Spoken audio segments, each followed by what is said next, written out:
Hello everyone, and welcome to Out of the Box on the Games Done Quick Hotfix. My name is Ateetree, and around here we believe that if you can watch it, you can run it. I know we're all wishing there could be just a little bit more awesome Games Done Quick 2026, and if you want to see those runs again, you can always head over to our YouTube at youtube.com/gamesdonequick.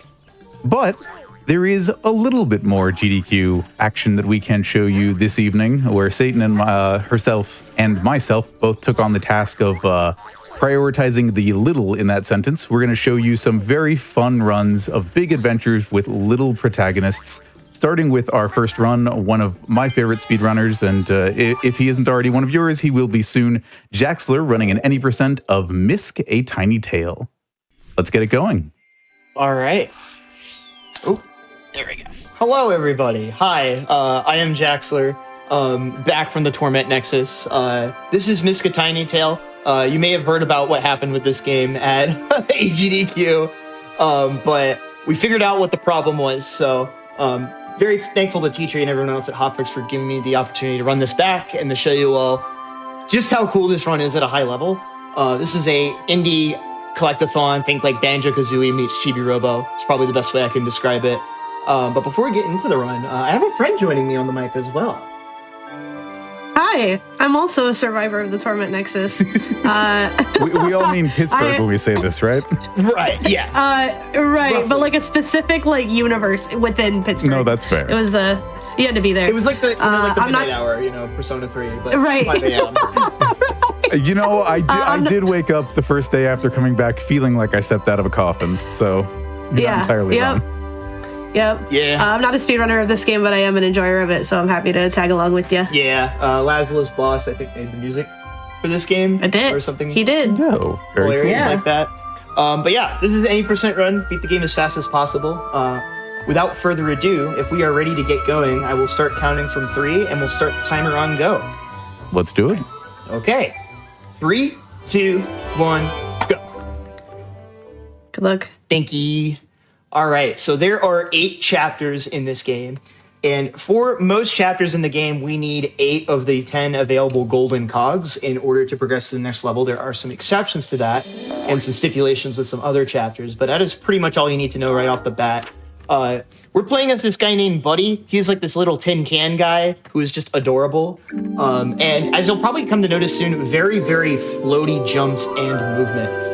And some of that is by design, but some of it is also making use of a couple of different techniques. We have like a sprint stamina meter similar to, it's closest to like the Skyward Sword system, if you're familiar with that, or maybe Breath of the Wild if you're a Zoomer.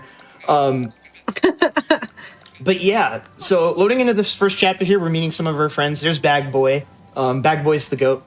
And you'll see why later on. And we're off to the races. So there's 2 things we're going to see right off the bat. The first thing you'll see after I go down and grab this cog is I'm opening and closing like the select menu as soon as I grab any major pickup, like one of these cogs or like in this case, this item right here.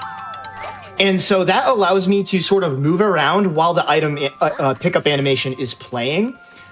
Which we can do all over the place, and it leads to some really goofy interactions and kind of like being able to be good with like getting that to work. Generally what happens as well is after you sort of it's called menu canceling is the name of the thing on the tin. But whenever you menu cancel something, after like the amount of time has passed where the animation would normally end, you kind of just like lose your momentum a little bit. It kind of resets it to not quite 0, but it's complicated. So you know you can't just say like the name on the tin when the game is full of little robots, right? Yeah, now sorry. you have to specify whether you mean in-game or not. Metaphorical tin. Okay. The tin inside the Torment Nexus. Right? Oh, we can't go back there. Exactly. And then right there, and you'll see me do it again right here as I go for this golden cog, you're seeing me do runoff jumps. Where if I leave the ledge while sprinting, you'll see another example right there. I just kind of carry a good bit of momentum into the air, and that carries into my like jumps and distance. So that can actually allow me to jump higher, even just with like a walk off of a ledge. I can use that to get more height out of both of my jumps than what's normally intended. And so there's going to be little spots of that where I do that all over the place. We love a game that lets you do coyote time. Exactly. There is a limit to it. It's not like infinite coyote time. Sure. But it is a lot more generous than most. So we're going to get this preserved snack right here. Some of the names for some of the items remind me of like treasures from like Pikmin 2 when you get them. like Pikmin. Yeah, for sure. But we're going to get that snack to this guy right here. And then coming up after this bit, so with all the money we got, we used that to get a safety pin, which we can use to defeat some quote-unquote enemies as well as break some barriers down. But more importantly, it's pretty much required to beat this chapter. And then after this, I'm going to go for a cutscene delay strat, where I'm not going to talk that much. But Laszlo, if you have an idea of what's going on, feel free to kind of like chime in on what I'm doing here. Yeah, so essentially there's supposed to be a cutscene with that little raccoon guy that you see on the left-hand side. That kind of takes you, the name of the little, like, platforming zones are escaping me, but it's kind of like, like Sunshine. Yeah. Secret courses. Yeah, so essentially that's what we did. That was really nice and clean, Yeah. so we don't have to see that whole thing of the, introducing that whole area and kind of leading you over there. We're just gonna leave. Yeah, so both this chapter and chapter 2 have a variation of that kind of trick. Chapter 1's is a bit easier and also less punishing if you miss it. It's only like an 8-second save. Chapter 2 saves like, I want to say 30 to 60 seconds. It's pretty significant. Mm-hmm. But yeah, we are out of chapter 1 and the game worked, which means that no torment nexus this time. Yay! Hooray! The seals were broken. The seal has been broken. We're free. To show you how cool this game is.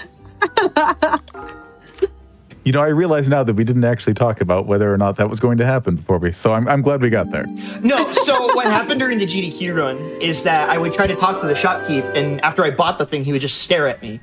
And weird soft locks apparently happen like that if your game is not connected to the internet.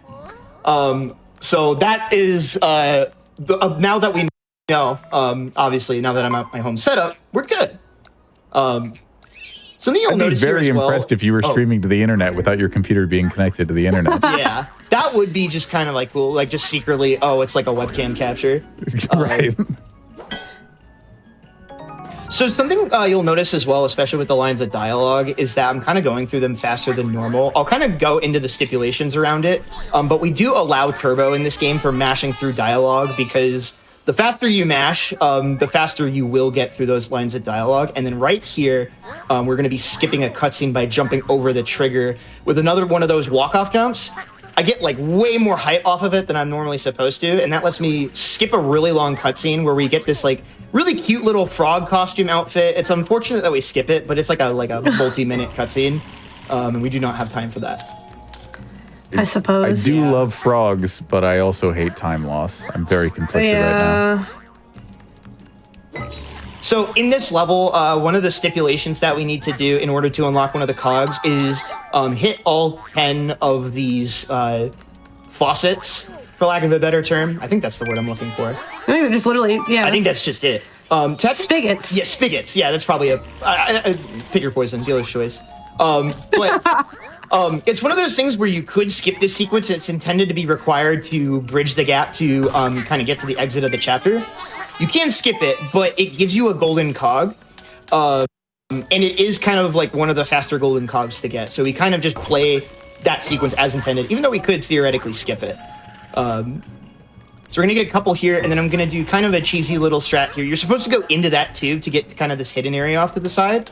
But we want to come over here to grab this anyway, and then we can just use the slope right there to get up and over the cinder block.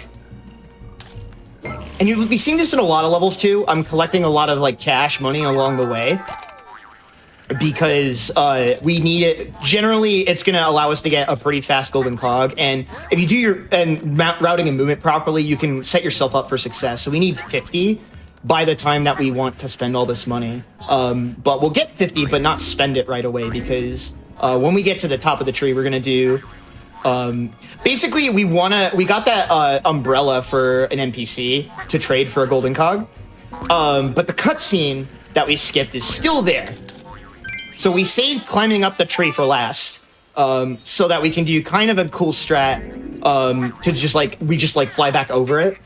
But I don't remember who found it, but there was a new strat that was found that kind of combos off of that trick.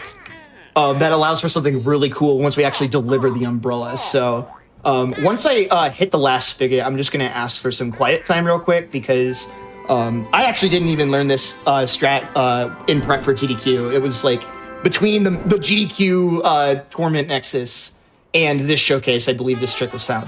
I just want to say that bird is like a gravy tureen with a crown of sporks and combs for wings. Yeah. And I just think that's very cool. Yeah, this game rocks. All right, here we go. Quiet time would be appreciated. See? I'm a little short, but the dive should give me a good bit. Yes, we got it. Okay. Nice. You're gonna see. Nice. So what this is gonna do is make Buddy disappear in this cutscene. We jokingly came up with this name in the practice green room, Lena's Inception. So basically what happened is when you fall from far enough up, you get this like hard fall landing animation. And when you do that into the oil that normally like voids you out and puts you back at a checkpoint, it gives you kind of that movement freedom is what I'm looking for, I think, right? Yeah, something like that. You had a bit of a grace period. Yeah, it gives you that grace period, but it's still going to eventually void you back. So we initiate the dialogue there with Lena as we're like waiting to void out. So it teleports us back after we initiate the dialogue with her. It's a nice little time save. Yeah, so, and then for this last spigot right here, we're just going to hit this and then talk to this guy. We bought a puzzle piece from the store. And we're going to turn that into him as we hit the last one so that we can mash through his dialogue during the cutscene and grab his cog. And then this last gold one we get from the oil will be our 8th. So there's 10 in each level. You need 8 in total from each level. They don't transfer over between levels at all in terms of progressing through the games. You can't because they have to open the level gates. Exactly. And then in a bit here, I mentioned earlier that there was another one of those cutscene delay strats that Laszlo described at the end of this chapter. And this one is much more difficult, much more distance that I have to travel, and a lot more punishing if I miss it. So, but there's levels to how punishing it is. So here we go. Hello. Quiet time would be appreciated. Good.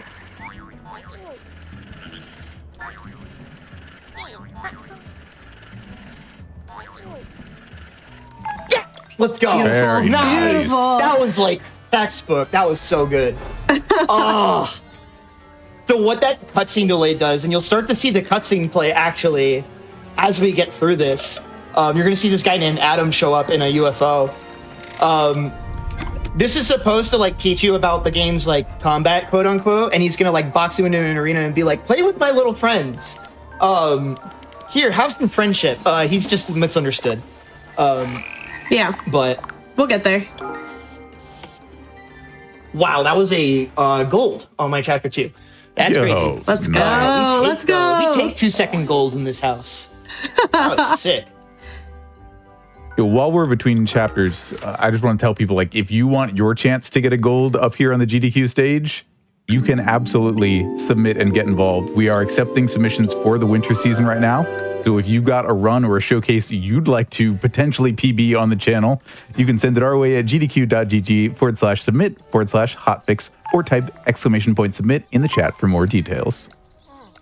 All right, so chapter 3 starts off with a bit of a doozy. I'm going to be doing a series of, like, just getting myself stuck in a corner, which is going to kind of reset my jump resources, hopefully. And then, while I do this, Laszlo, can you kind of explain what I'm skipping by doing this, hopefully? Yeah, so basically this is a kingdom that worships this very cute cat that we will see later. But to enter the kingdom, you have to be wearing the appropriate wardrobe to get in, which are going to be some snazzy cat ears. However, it takes like a good amount of time to collect the money that you need so that you can go and buy those cat ears to wear. And then you also have to talk to the guards a couple times. So this is to skip that whole thing and break into the kingdom without them, and also talk to one of our first NPCs that we need for the general storyline of this chapter. Through the wall, by the way. Through the wall. I did a similar thing to where I press A actually before I land, so that I can talk to him through the wall before the hard fall animation plays. And then this is going to look really silly too, because you're intended to see this cutscene second in kind of the order of operations, but then you talk to the door, teleport through it, then knock on the door, and then the guy's ink gets stolen. Oh no! So the general way this chapter is structured, in addition to needing 8 golden cogs to open the gate, we also need to grab 3 things that can be turned into these cool accessories so that 3 of the NPCs in town can rebel against kind of the weird fashion cult thing going on with the cat. So we need to watch that cutscene for this rat to spawn with the dark ink. There we go. Nice. Didn't get rebounded around this go. Got a weird proxy, though, off of Diggerty. This is Diggerty. I just love his name. He's awesome. True. He's going to hide some bottle caps underneath some dirt over here, and that'll be another golden cog for later. But what we're going to do before that, actually, is kind of get a bunch of stuff in sequence there's a lot of instances where the game expects you to spend money in order to activate things that'll let you get to higher areas, and this is one such case. But by using the springs of this, I forget what they're called, seesaw horse thing. Horsey. We get the mystical orb bundle, which is... Oh, hold on. Steering. Oh, good nice. Save. Good save. Steering moment.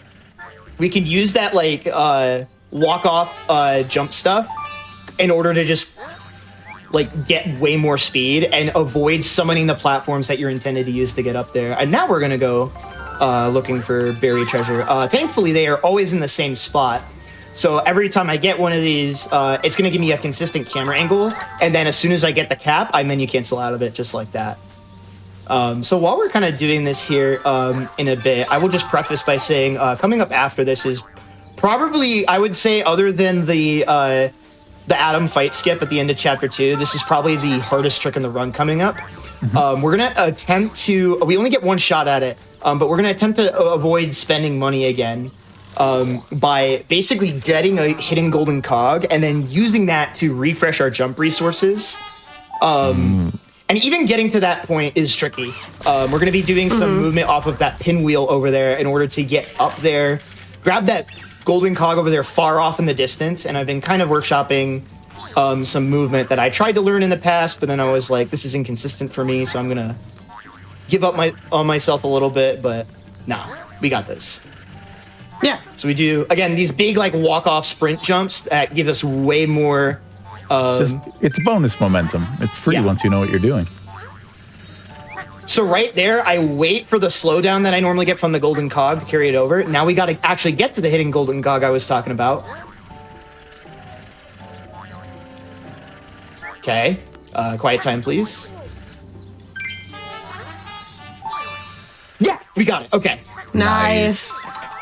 It's really easy for you to accidentally get your jump momentum clipped by the... eat that one. The ending of that. So you miss that trick, you have to go pay like 40 money for that, which is pretty rough.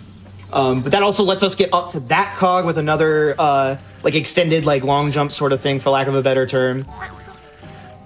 And that's the really sketchy part. Okay. I've been wanting for a little bit to take an opportunity, and we're not really in a section for it now, but as you notice, when you do things that contribute to your score in the lower right, what the game tells you is that you're making a difference, or rather, it literally just says plus difference made, and I just think that's really sweet. Yeah. Yeah, no. Yeah, essentially, like, the universe of this game is that, like, you know, humans are long gone, and this is just kind of like the scraps of, like, miscellaneous things that we've left behind.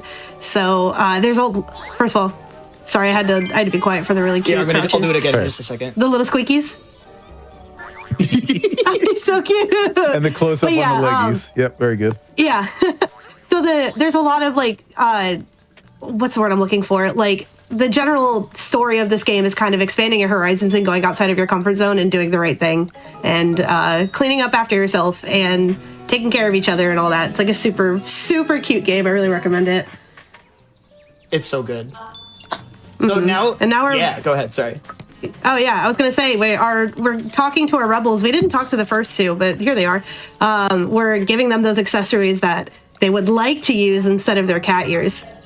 So then once we do that, we're gonna be starting a full-on rebellion. The whole thing too is because of that skip we did at the start of the chapter. We don't have our cat ears, so it's just it adds to like a really funny element after you like know the story of what's going on in this chapter. It's just like, well, I mean, y'all can probably get away with it if you just are smart with your movement, but like, nope. Yeah, if you just like jump over some fences, Right. it's really not that hard. Yeah, and then in this chapter in particular, I really want to emphasize the fact that these runs do allow turbo.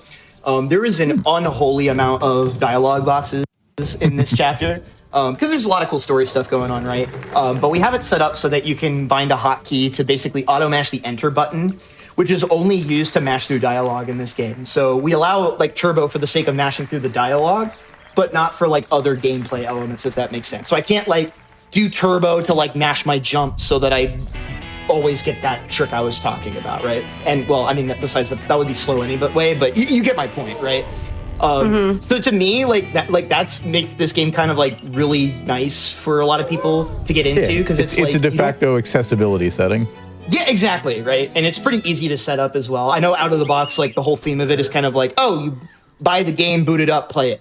And you don't have to, like, if you don't want to get turbo set up as well, you don't need it either. Like, you can just kind of play the game and do it. But you can also use turbo, and it's, like, really, really nice. So, For sure. I just want to shout out the Misc community for being so open-minded about that. Because if you know anything about the history of this, like, whole, like, hobby and culture, like, that would have been an unthinkable thing many years ago, but... Yeah, there was absolutely a period in time in speedrunning where causing harm to your body by doing lots of mashing was considered a badge of honor. I'm glad we don't live in that time anymore. Right. Hey, the cat was telekinetic, by the way. Yeah. Huge, yeah. Never gets brought up again, by the way.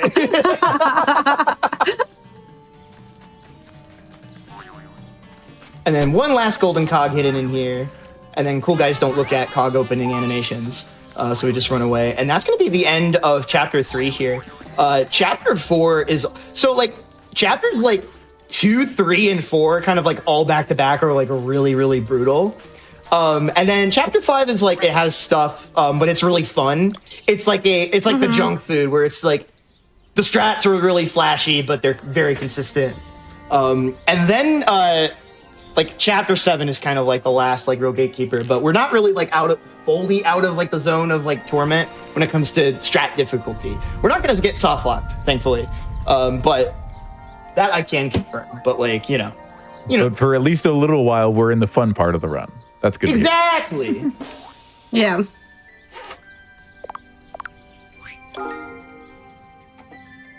I just want to say as well, I only lost like 17 on that split. I have my life split going in the background. For how long it took me to set up that skip at the start of the chapter, I only am like plus 20. That is actually kind of crazy.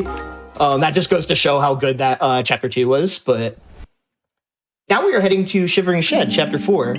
This is the snow level. There are going to be some patches of ice on the ground that will make us slippery, but they don't really become too much of a factor with the way that we've routed this level. And I actually kind of made like a slight rerouting adjustment to this level to try to save like 5 to 10 seconds, but there's a skip that you do in this level that allows you to kind of bypass a good bit of like the center of the like map. And you only need to do it once. But I routed in a second time doing it because I think it's slightly faster based on my rudimentary timing. So I do it once at the very start of the chapter and once again later on towards the middle. So let me get through here. And actually, Laszlo, would you mind explaining what this is skipping? Yeah, so this is a fridge of ancient legend because humans are long gone. So what you're intended to do is go through this gigantic ice physics like platforming section to get to the very end of the back of the freezer to collect the cog and everything. But we're just going to do some fancy movement to get to the top of the fridge just so that we can just drop in right here. And then we don't even have to worry about it because there's a lot of like moving things around also to like navigate through. We're also going to grab that through the wall. wait, how long have we been gone that those popsicle platforms are still like whole popsicles? Really good question. These are thoughts about food preservatives that I didn't want to have tonight. All right, and then I'm going to be... It's also... Hold on. Really cool little new thing that I found. Like, the other day, you can use this little bit of the tree branch that's poking out as a platform. Nice. That is a lot harder than it looks. And then get the cancel right there. And then hopefully I can set this up so I slide off Not quite. You can take the hard fall and then like slide off as well. And now we're going to grab a soup ingredient. This is for soup. I think I interrupted you, Laszlo, so feel free. I don't know. I don't remember what was happening. Oh, it was for a goof, and I don't even remember anymore. But I do think the really cool thing about this game is like all the tiny little bits of geometry that like everybody's been able to find to do the skips that you do. Yeah, I like to talk sometimes about the ability of a game to let a runner show off their expression, like their particular way of turning. Yeah, basically like, hey, I figured out how to do this with this level of geometry is one of the classic examples. And watching you execute on this, like the stuff back in chapter 2 where you up and overed some segments of the level, I was watching you do that in practice, and it was so natural looking that I genuinely didn't clock that it was unintended movement until you mentioned it during the run. No, absolutely. And like one of the other things in kind of that vein too is like the sprint management. So like right there, I'm doing like a tiny little thing to save on stamina. The thing that like really truly separates like the top runners from the rest of the pack is the way that they manage their stamina. So something we didn't like explicitly mention as well is that if you let your stamina run all the way out, similar like Dark Souls actually, you have to like right here, for example, you actually have to wait until it fully refills. Sure. And so sometimes we can, that will also refill during cutscenes as well. So like right there, for example, Which is why it didn't matter. Yeah. It didn't really matter all that much. And that's the old timer. We love the old timer. But part of this kind of new reroute was actually, we used to get 70 money in this level to get a golden cog right there. But instead we're only gonna grab 50 because that's like 20 less. It's a lot cheaper, a lot less stuff that we have to go grab. And because of the way like the level is routed, the shopkeeps in later levels tend to move around between a bunch of different spots on like set cycles. And the way it's routed, it just makes it perfect. So he's like right in your kind of trajectory as you're going through there, if that makes sense. And so now we're gonna come up on the second instance of the trick. This is just so I can deliver that luminance pod that we bought to an NPC for a golden cog. 2 for 2, baby. Let's go. 2 for 2. That's so good. So that's a really tricky strat, especially when you get better at the runoff jumps, because your brain will like make you think that, oh, I want to run off jump at the latest possible point in order to ensure that I get the height I need. That is actually bait. You actually need to do your runoff early from a higher part of a slope. And that's kind of what like, Tichi was talking about, where you can, where you can kind of like, the way the geometry is something that you have to understand in order to like make tricks like that work.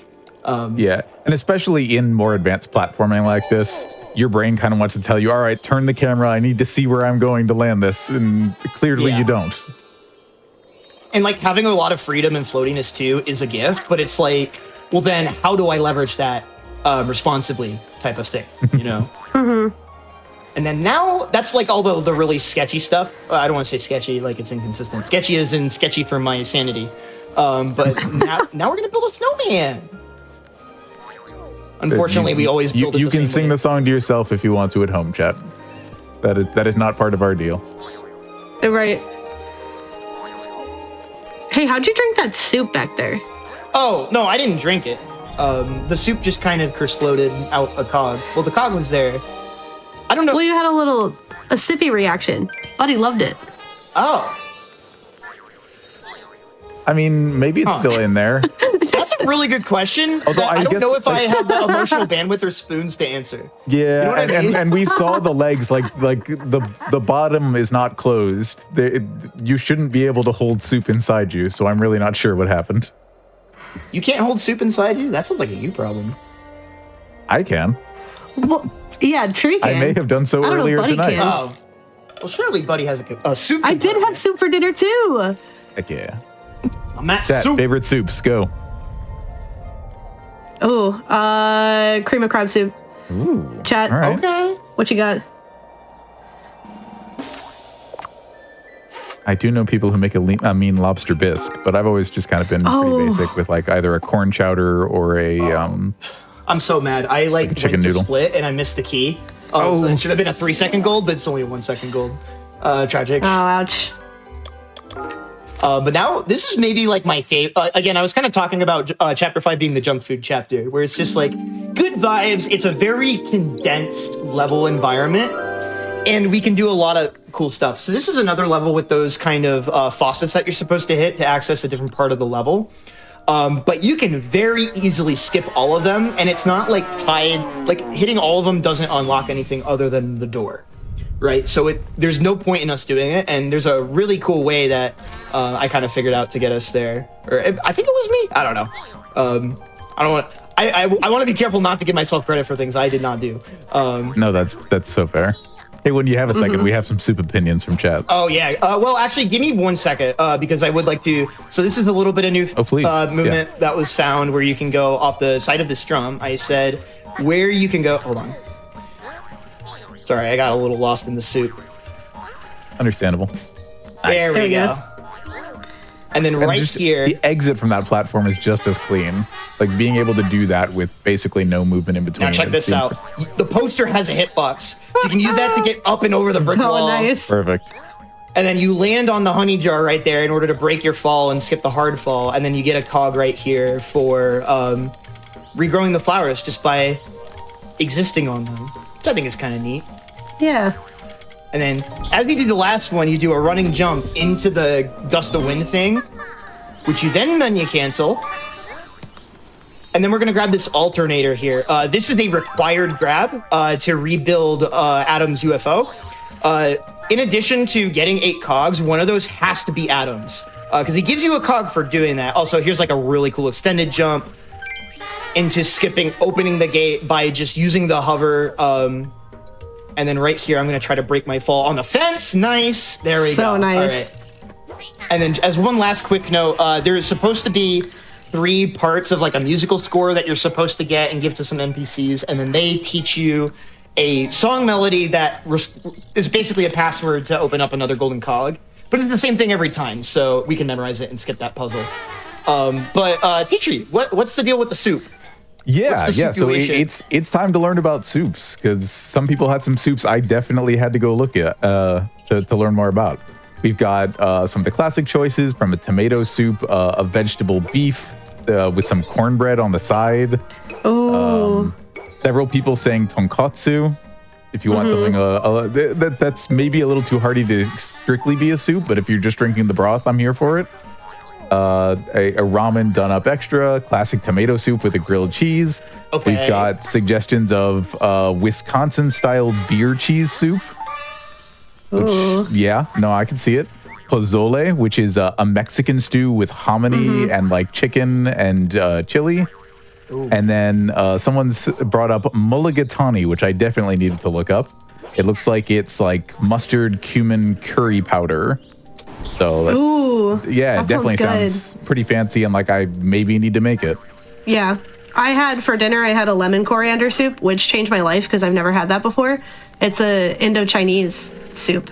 Okay, hell yeah. Oh, it was so good. Honestly, the main thing that all of this makes me think is that I need to go get some tam kha gai, which is the Thai coconut chicken. Ooh, yes. Yeah. I'm hungry all over again. That's your soup chat for tonight's GDQ broadcast. Hey, thanks. Absolutely. So we got one last super cool little strat. We're going to start by using this little part of the planter here to get up here. And then right here, we're supposed to use this power capsule to open one of the doors, I think. We can use that and menu cancel off of it. Normally you don't have enough height, but because menu canceling resets your jump resources, you can use that to just say bye-bye, and you were all done with chapter 5. So, all right. So good. So good. And this is the high before the crash and fall of sadness. That is chapter 6. So chapter 6 is kind of a whole interesting sort of beast in and of itself that we can kind of get to when we get there. But I don't know, Tisha, I don't know if you had any other things that kind of popped in your head, or I know you've seen some of me play this game before, but kind of what's going through your head a little bit when how has your exposure to Misc a Tiny Tail been, if that makes sense? Yeah, Yeah, I mean, part of me is really just watching and appreciating the movement and trying to get a sense for, like, I'm basically taking things that I've learned from what you've described and figuring out if I can tell where things are going to go, like when we get the flyovers at the beginning of each chapter, kind of getting a sense of that. But, like, it's not like I know where the cogs are, so I'm really just more watching in anticipation to see how your routing comes together. And I'm not surprised to learn, like you described in the last chapter, when you switch things over to get less money, you were like, this also has the knock-on benefit of putting us right in the shopkeep's way on a route that makes a lot of sense already, which is really cool. Mm-hmm. And on that note, like, this level in particular is like the prime example of that. The gist of this level is that this is like a factory that has doors shut because the power went out. So we need to restore the power grid with a bunch of these golden cogs that you'll see in the pit here, as well as hidden in other places, and you can buy up to 6 of them. So we need a certain amount and need to do some like other things as well to get the power grid back online. And this used to be like by far the most annoying chapter in the game, but due to the work of like all of the different runners who have like worked on this game, like the route that we have now for this chapter is actually like just really cool, which I used to not be able to say about this chapter because I was just like, oh, it's just kind of like do the thing. But we're gonna start by going into this pink section. In addition, we're gonna need to have, I want to say roughly 16 of kind of these, like, I would call them freestanding coins. We need 32 total because we're going to buy 2 of these golden screws later. But we also need these 3 pink wires to open up the pink section of the power grid, which, funny enough, we set up at the very start of the chapter, but it is the last one that we complete for reasons that will become apparent at some point. I promise. I would never lie to you, Chat. It's very clearly dinner time around at least some people's houses, because now we've gotten into a discussion about different video game cookbooks. Ooh. Yep, people talking about the Final Fantasy XIV cookbook. We actually, over here, made the LeBlanc curry from the Persona cookbook within the last week. That was quite good. Okay.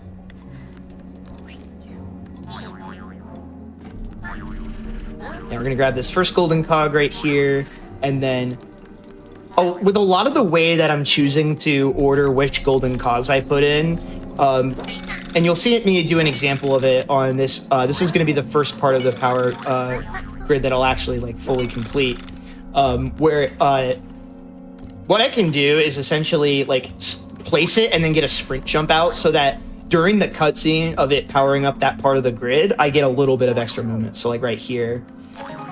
Yeah, like that, for example. You can get a double jump if your timing's really good. Awesome. And then every time Adam's gonna be like, hey, you got the power grid online. And I'm like, dude, I know, but thank you for being supportive of my efforts.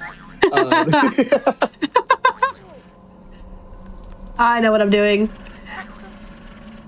Dude, Adam is such an anxious little bean, and I love him. Yeah. So you start off in the beginning of the game, like, thinking that he's, like, the antagonist of the series, and that's kind of what this last chapter was about, was that he's just a little misunderstood. He just sent you some froggy guys to play with. Yeah, they're friends. You're play fighting. So now you're working together because you're trying to uncover the mystery of this big explosion that you saw in the beginning of the game if you watch the cutscene. Yeah. That's kind of where like the plot is sort of leading us at this point.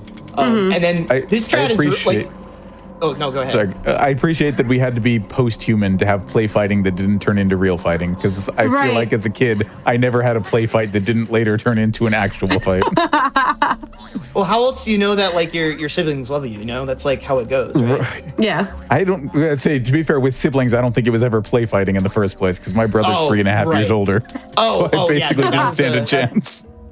Unstoppable horse versus very movable object type something like that. Sorry, I cut you off earlier. You were saying you're good. About the factory here. So this is a bit of a different way that we've typically completed this generator. We usually did that golden bolt that I put in there as like the last part of this bit, but we're actually just going to start with that closer one. And this is like one of my favorite parts of this new kind of chapter 6 route, which I didn't even really get to show off in the GDQ run. So this will be somebody else's first time seeing this. Something else that I did on the way here is I put down one of the golden bolts on the on the moving walkway has come to an end. Please watch your step. But that just Mind the saves gap. me some movement. All right, hold on. Let me try to get this. There we go. So you do that and then jump off into the goop as this cutscene is playing, which triggers another void warp. And that puts us right next to where I can recycle the trash I picked up for Nice. money. And that also includes the goop that I used the toothbrush on in order to get the circuit boards to be clean. This is going to let us buy our last 2 conductive screws. And then we can put one on the conveyor again, and you can see it just moves with the conveyor as well. It's a really cool little detail that also happens to work out really well for us speedrunners in the way this was routed. So, I don't quite remember whose idea that was as far as the routing goes, but like, huge salute. And then Very this much a allows work us to- smarter, not harder moment. Yeah, exactly. Oop, hold on. I'm trying to like go for the swag. There's the swag. Yep. Nice. And now we get to get a free episode of how it's made built into the level, which is pretty cool. So this is actually the Golden Cog factory. So this is where they would make the golden cogs that like powered the gates and things. And so we how it's made our own. Which also subtly implies, I think, that one of the golden cogs that like powered a door is just lost to time. Because like the lore is that like after the explosion happened at this factory, all of the golden cog kind of just got spread into the everywhere. Right. I kind of understand how some of these works, but the resizing machine there, that like second segment, Yeah, where it just kind of no. went zorp, and then 2 of the cogs got smaller. Maybe we don't ask questions on that.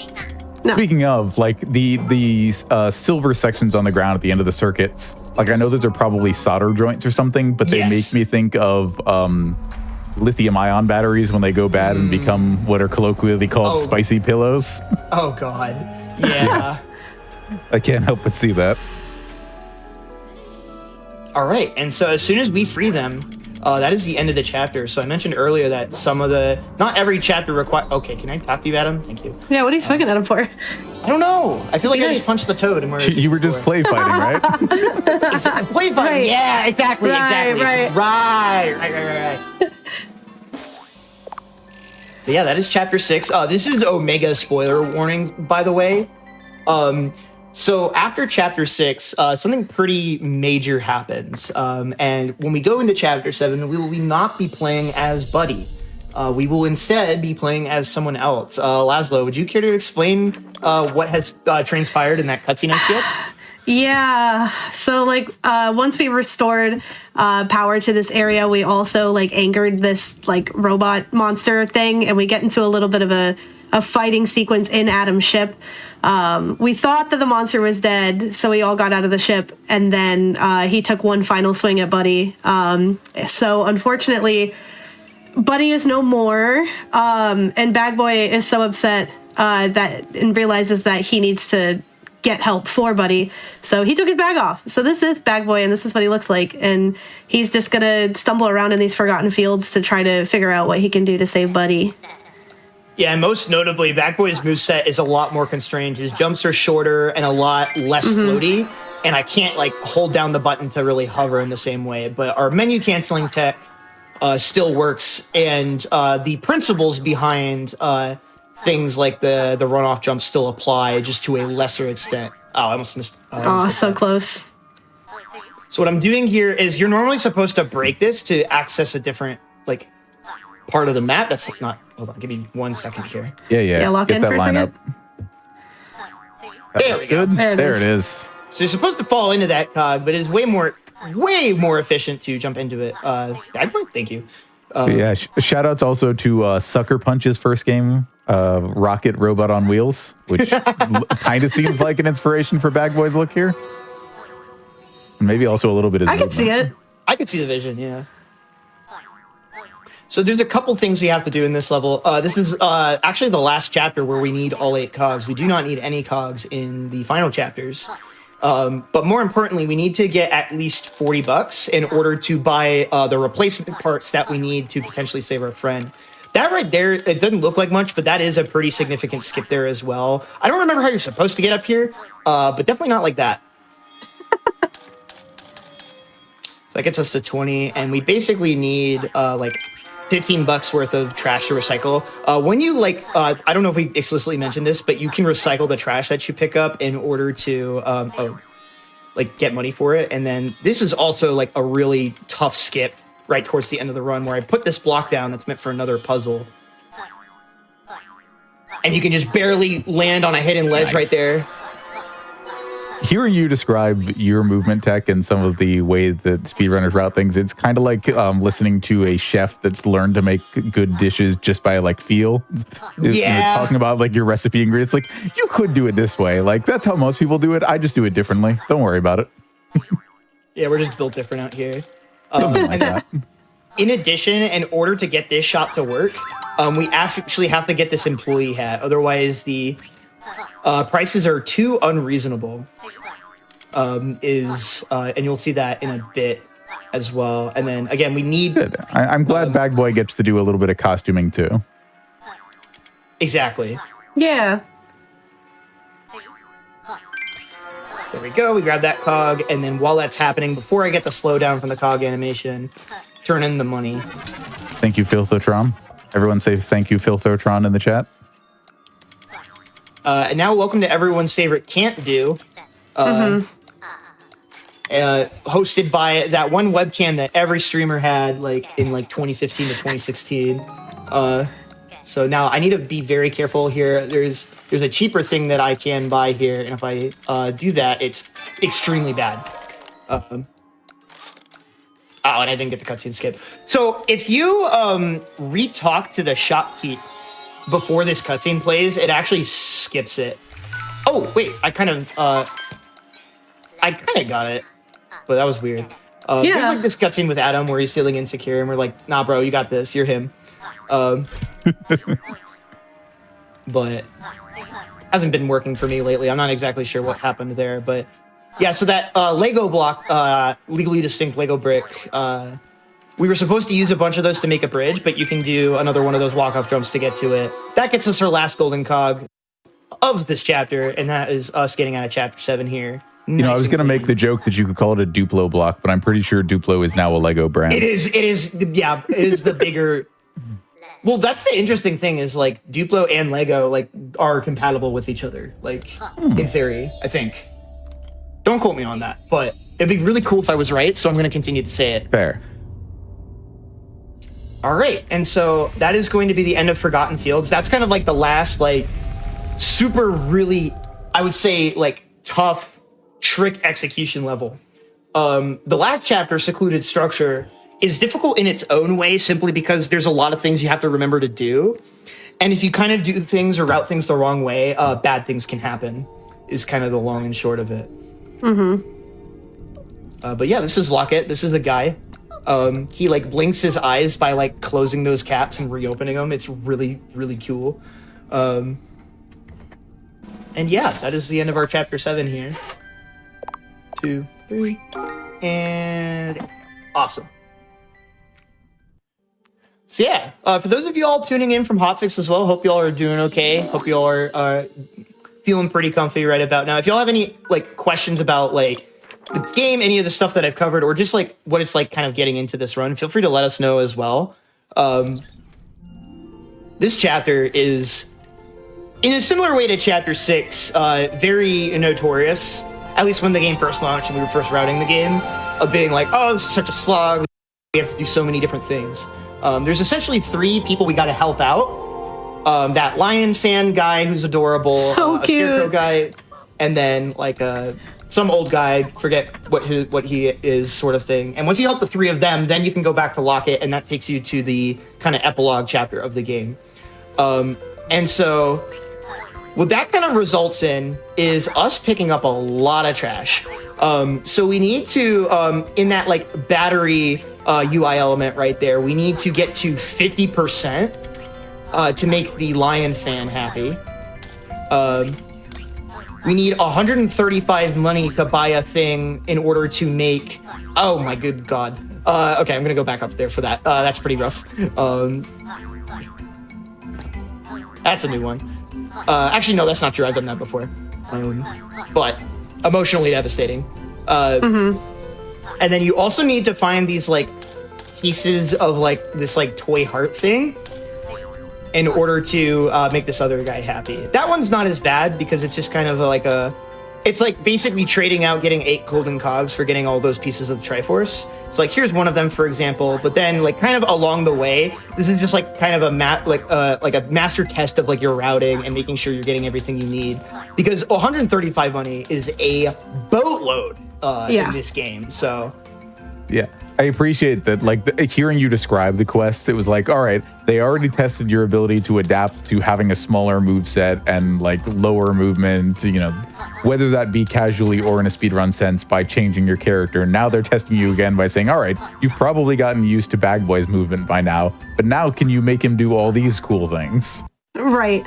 Exactly.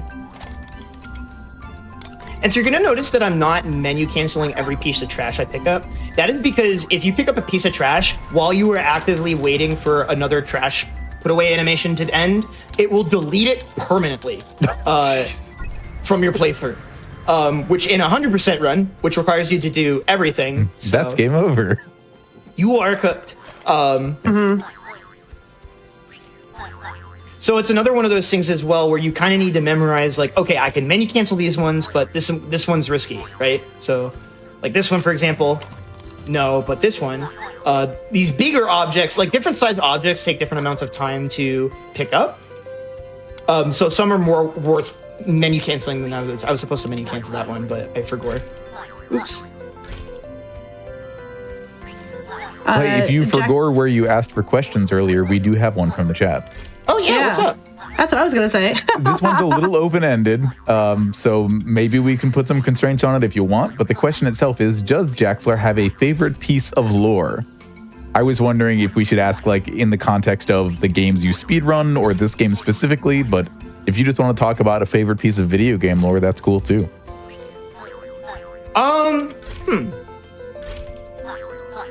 That's a really interesting question. In terms of like this game, I don't know if I'd necessarily call it lore, but it is a detail that I think thankfully we didn't have to worry about because I played the game properly in Chapter 7. But if you do like the void out thing as Bag Boy, where you like fall into the tar pits or something, like you see how he like is growing that like little leaf in his bucket? The leaves on it like wilt and die. Oh, no. It's like really sad. Oh. So I guess that's not a very fun lore fact, but like no, I can never play this casually now. Thanks. Well, you just have to not let him down. You can't let Bag Boy down. It's too much responsibility, Jaxler. Would you like some happy lore? Because I can talk about my favorite lore in this game. Please. Is that there are 2 gay beetles in Chapter 2. Yes, that is. Oh yeah. That's right. Yeah. we didn't get to see the he/him lesbians, unfortunately. And one of the little like quests that you have to do is basically like they both have a crush on each other, but they're too shy to say it, so you kind of help put them together, and it is so adorable. They're so cute together. We love them. Yeah. This too is Yuri. And right. Yeah, and that gets us exactly to 50% cleaned.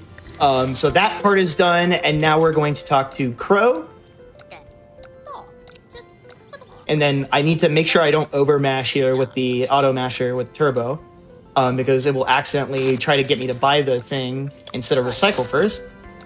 So that should be enough.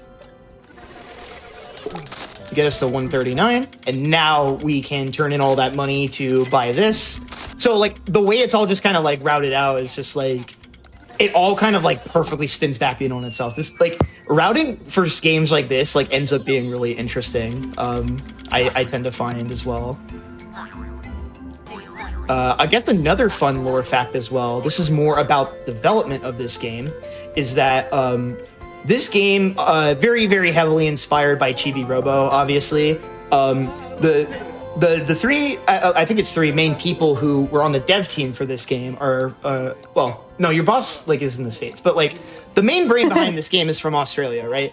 But the dev team kind of got to know each other and meet through actually the Chibi Robo Discord, which was kind of spawned as originally as a speedrun community server that there were people who just kind of joined in the server because they're like, oh, there's people here who want to talk about Chibi Robo in some capacity. I found my people, right? And they were like, hey, can we open this, like put this on the subreddit and make this more open? And now it is like this giant, like massive Chibi Robo fan community. And if it weren't for that, this game probably would not exist, or at least look very, very different from this. Because one of the artists from that worked on like the character designs is from that server as well, and did a lot of fan art in that server before joining the team. So I just want to give a huge shout out to the Chibi Robo community as well for just, if you're a fan of that game, we have a really cool Discord for that where people post fan art and just talk about the game and other kind of more niche, off the beaten path games. But hey, comment in the chat that you probably want to hear. Lead dev of Misc here. So glad to see you guys have made it this far. Wishing you the best of luck with the full run. It always blows my mind how much you've studied this game. Incredible work. P.S. R.I.P. Buddy. R.I.P. Buddy. 07. I want to give a huge shout out to the devs who also donated during the GDQ run and have been extremely, extremely supportive of what we've been doing in the speedrunning space, which is like, obviously not patching things, but also just celebrating what we do, which having their own dedicated speedrun channel in their Discord also, which is really cool. Yeah.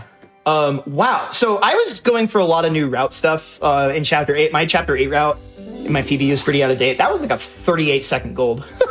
Nice. We love to see it. And now we're going home. We're going home, yeah. So kind of this is sort of what everything's sort of been building up to. So we're actually coming up very soon on time, actually. So we have kind of a unique way that we call time on this run, because the last meaningful input, again, because mashing speed does kind of matter for how quickly this game can be beaten, would normally be on final input. But we have a community rule where the moment like you kind of enter the last cutscene, we call time, and then add on what the optimal length of that cutscene would be towards the end, so that you don't have to do a mash at the very end. So time is actually coming up very soon. It is the moment that the camera like sort of pans towards Locket up at the top here and is pulled away from my control. So we'll get ready on time. All right, get ready. And time. GG's. All right. So I was only 30 seconds off PB with that run. So that was pretty dang good. Yeah. Yeah. Really, really excellent. And so we're going to get introduced to this big guy too. But I'm actually not going to tell you who that is. You are going to have to play this game and find that out for yourself, because kind of like the ending for this game and like the story is just a big part of what makes this game so special. So too bad. Understandable. Kick rocks about it. I don't know. But also, yeah, GG's.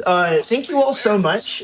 Huge shout out to T-Tree for giving me this opportunity. We had a lot of fun with the GDQ run, but part of me was like really bummed out that I really didn't get the ability to show off the true potential of this as like a speed game, and also just like, we didn't get to play the last two chapters because the game exploded. Thank you, Unreal Engine 5. But also huge shout outs to Laszlo for joining me then and for joining me now. Hey, thanks. Yeah. I love being here.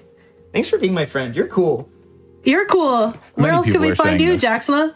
Oh, yeah. That is true. You can find me at twitch.tv/Jaxler1. I am still kind of a little bit washed at this game because I like Omega grinded it and then got burned out. But I specialize in a lot of off the beaten path stuff in speedrunning, whether it comes to indie games like this or stuff from the 5th and 6th console generations that I don't want to say got lost to time, but we're trying to bring back to the forefront. So if you're interested in underground speedrunning, you can find me at twitch.tv/Jaxler1. And I also upload all of my PBs and runs to YouTube, which is just Jaxler as the channel name.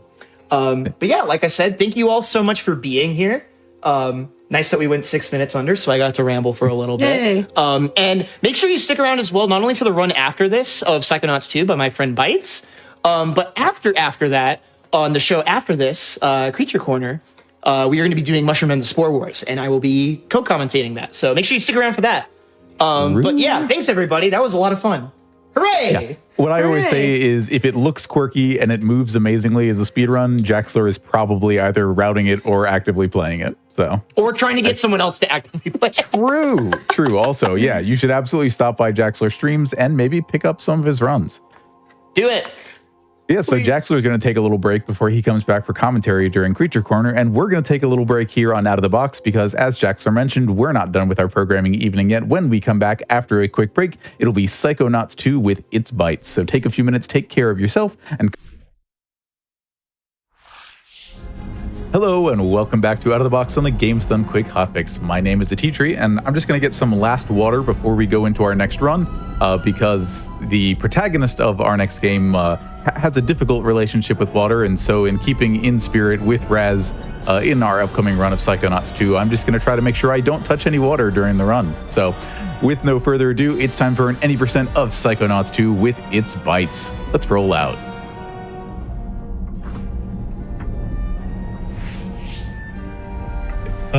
Hello. I'm Bites. I ran this game at GDQ, and I'm really excited to run this game again, now in the comfort of my home. There's something to be said for it, it's true. I have my commentator help me out here, Sin, if you want to introduce yourself as well. Yes, I'm Sen. I also did the commentary for this at GDQ.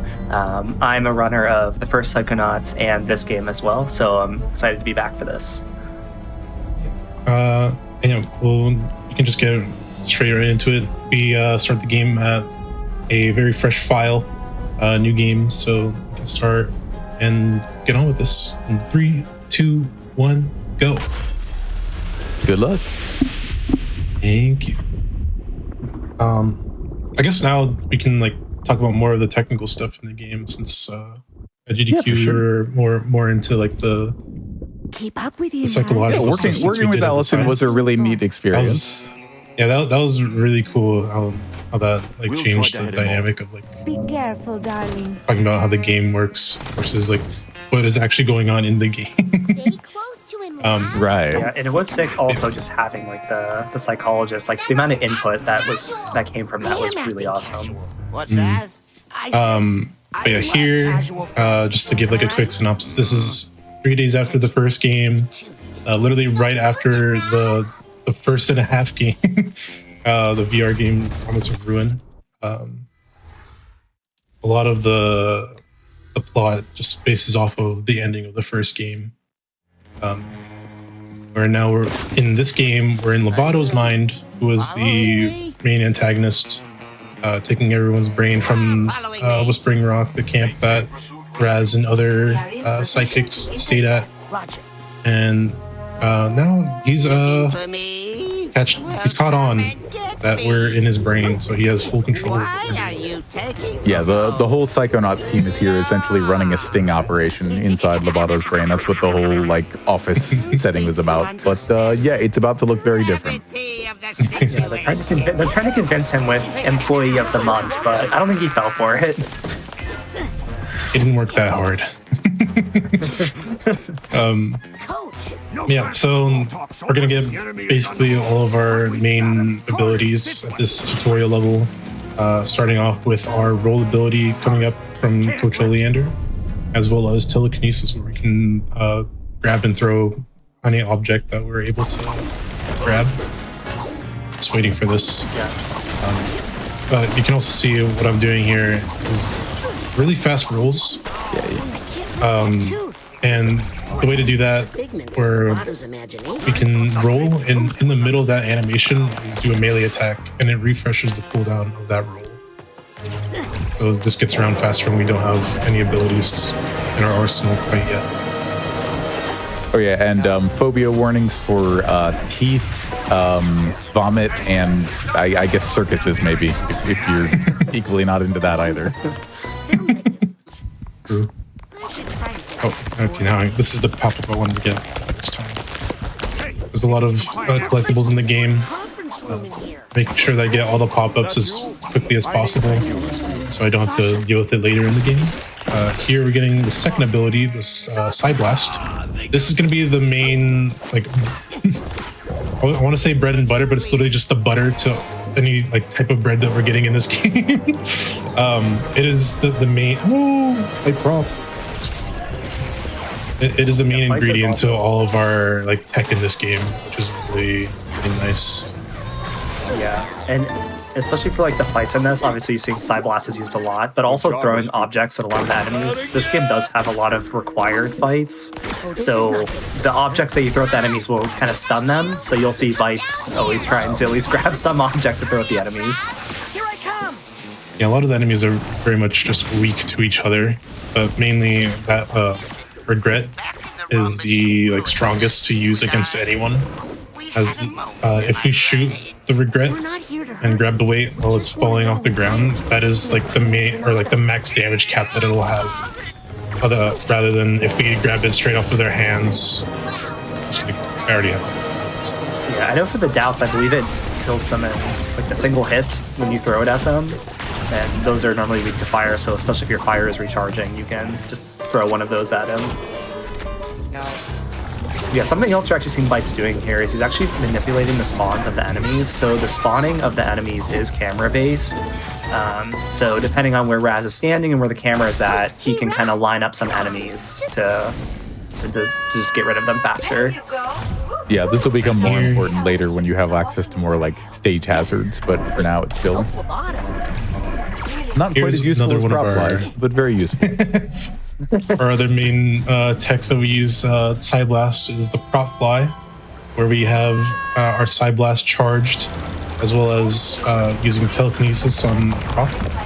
If we charge Psy Blast while standing on top of a prop and grabbing it underneath our feet with telekinesis, we're able to just kind of fly and pretty much reach very, very high vertical areas, such as this end. Good. We didn't have to try to 180 this time.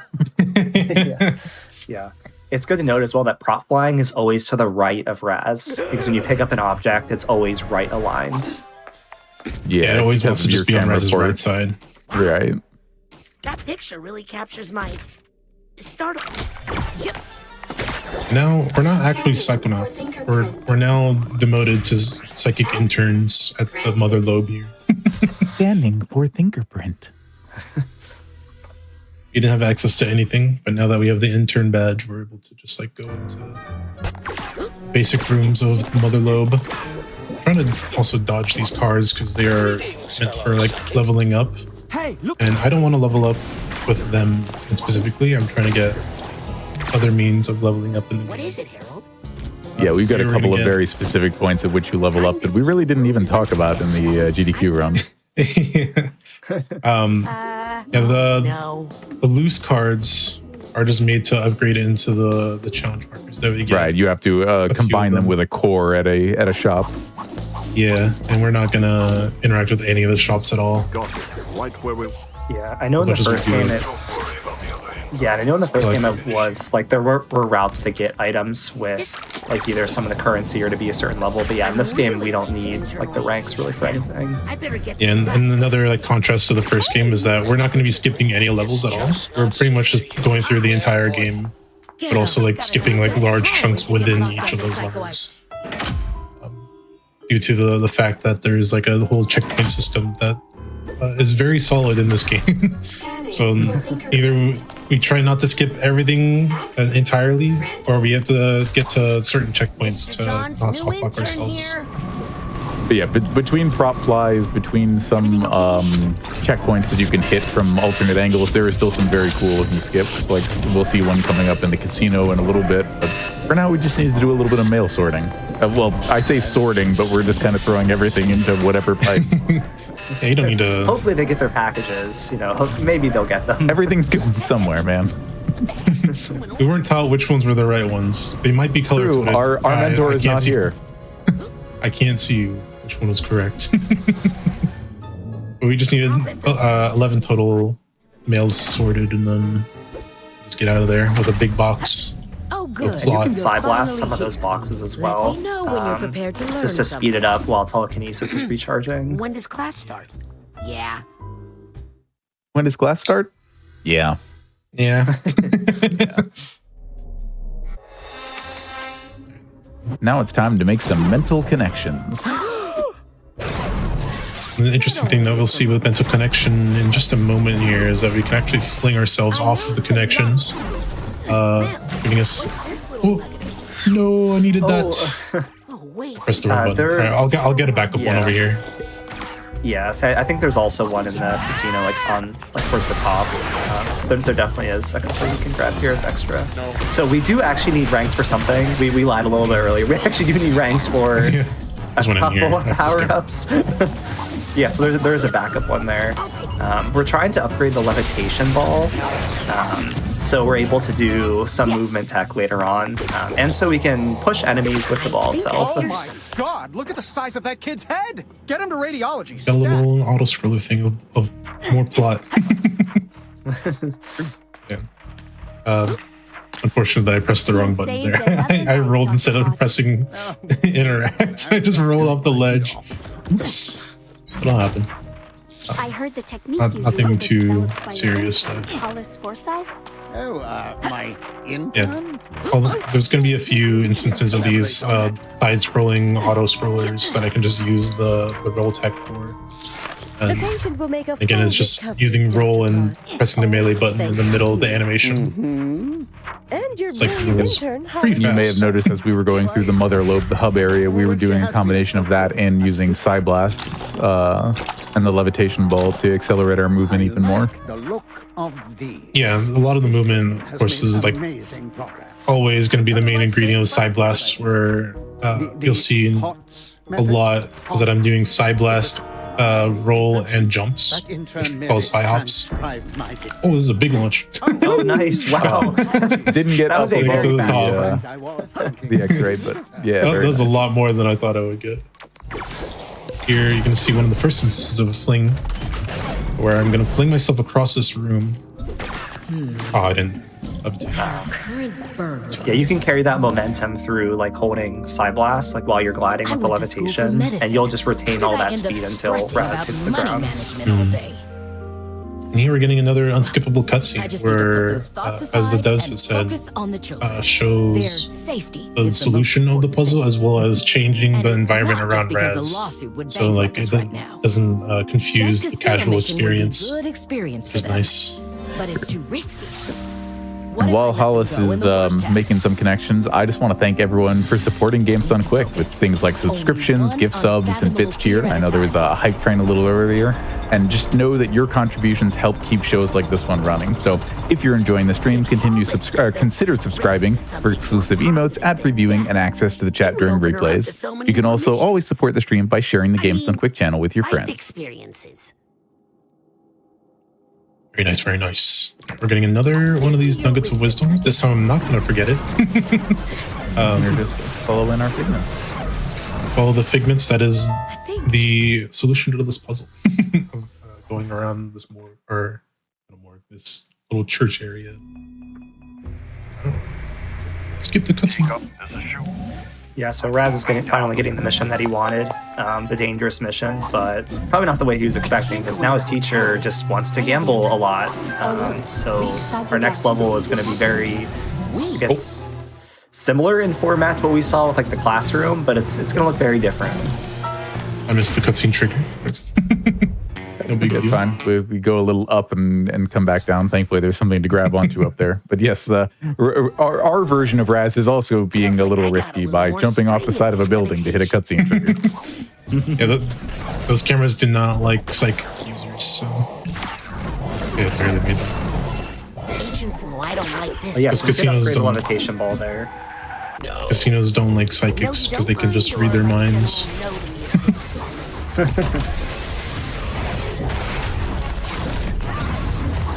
Oh, okay. I just like made his bad idea just fling across the entire stage. That was cool. It's just here.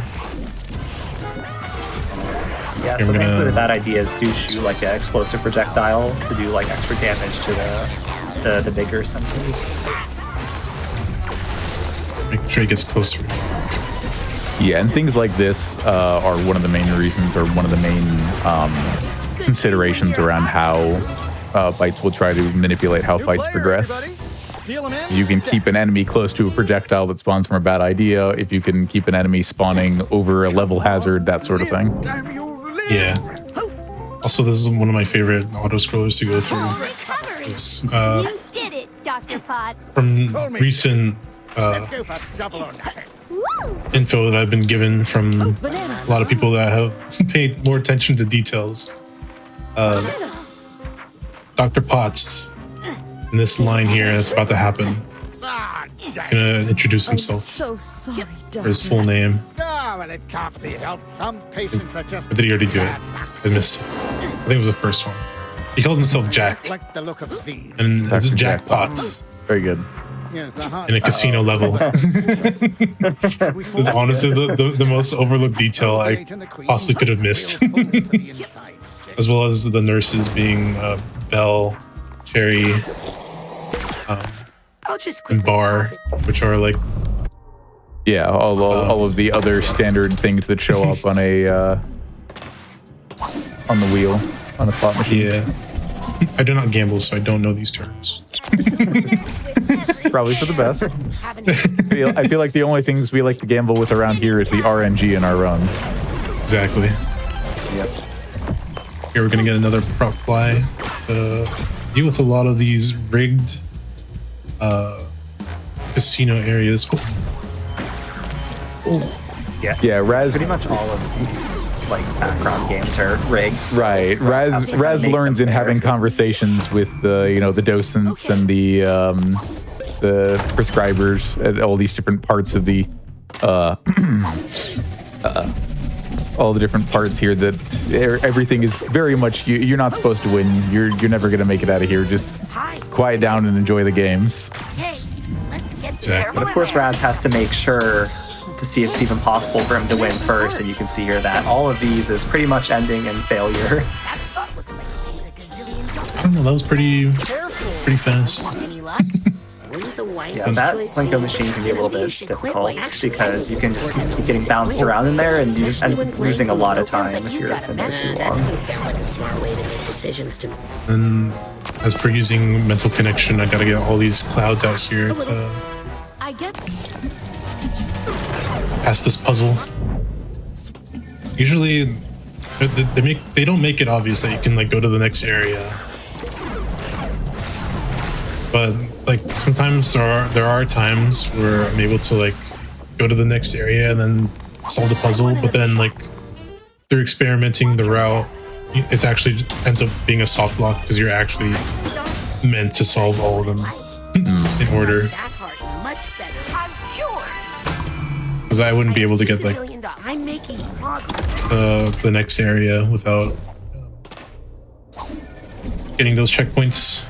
So there's a lot of room for error, like in the route.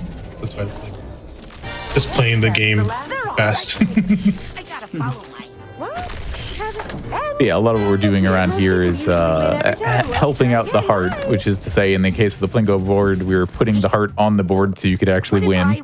In this case, the heart is the kind of lame duck or the lame horse in the race that never, ever, ever wins. So we're just going to decide to take its place for this next race once we make a couple more connections here.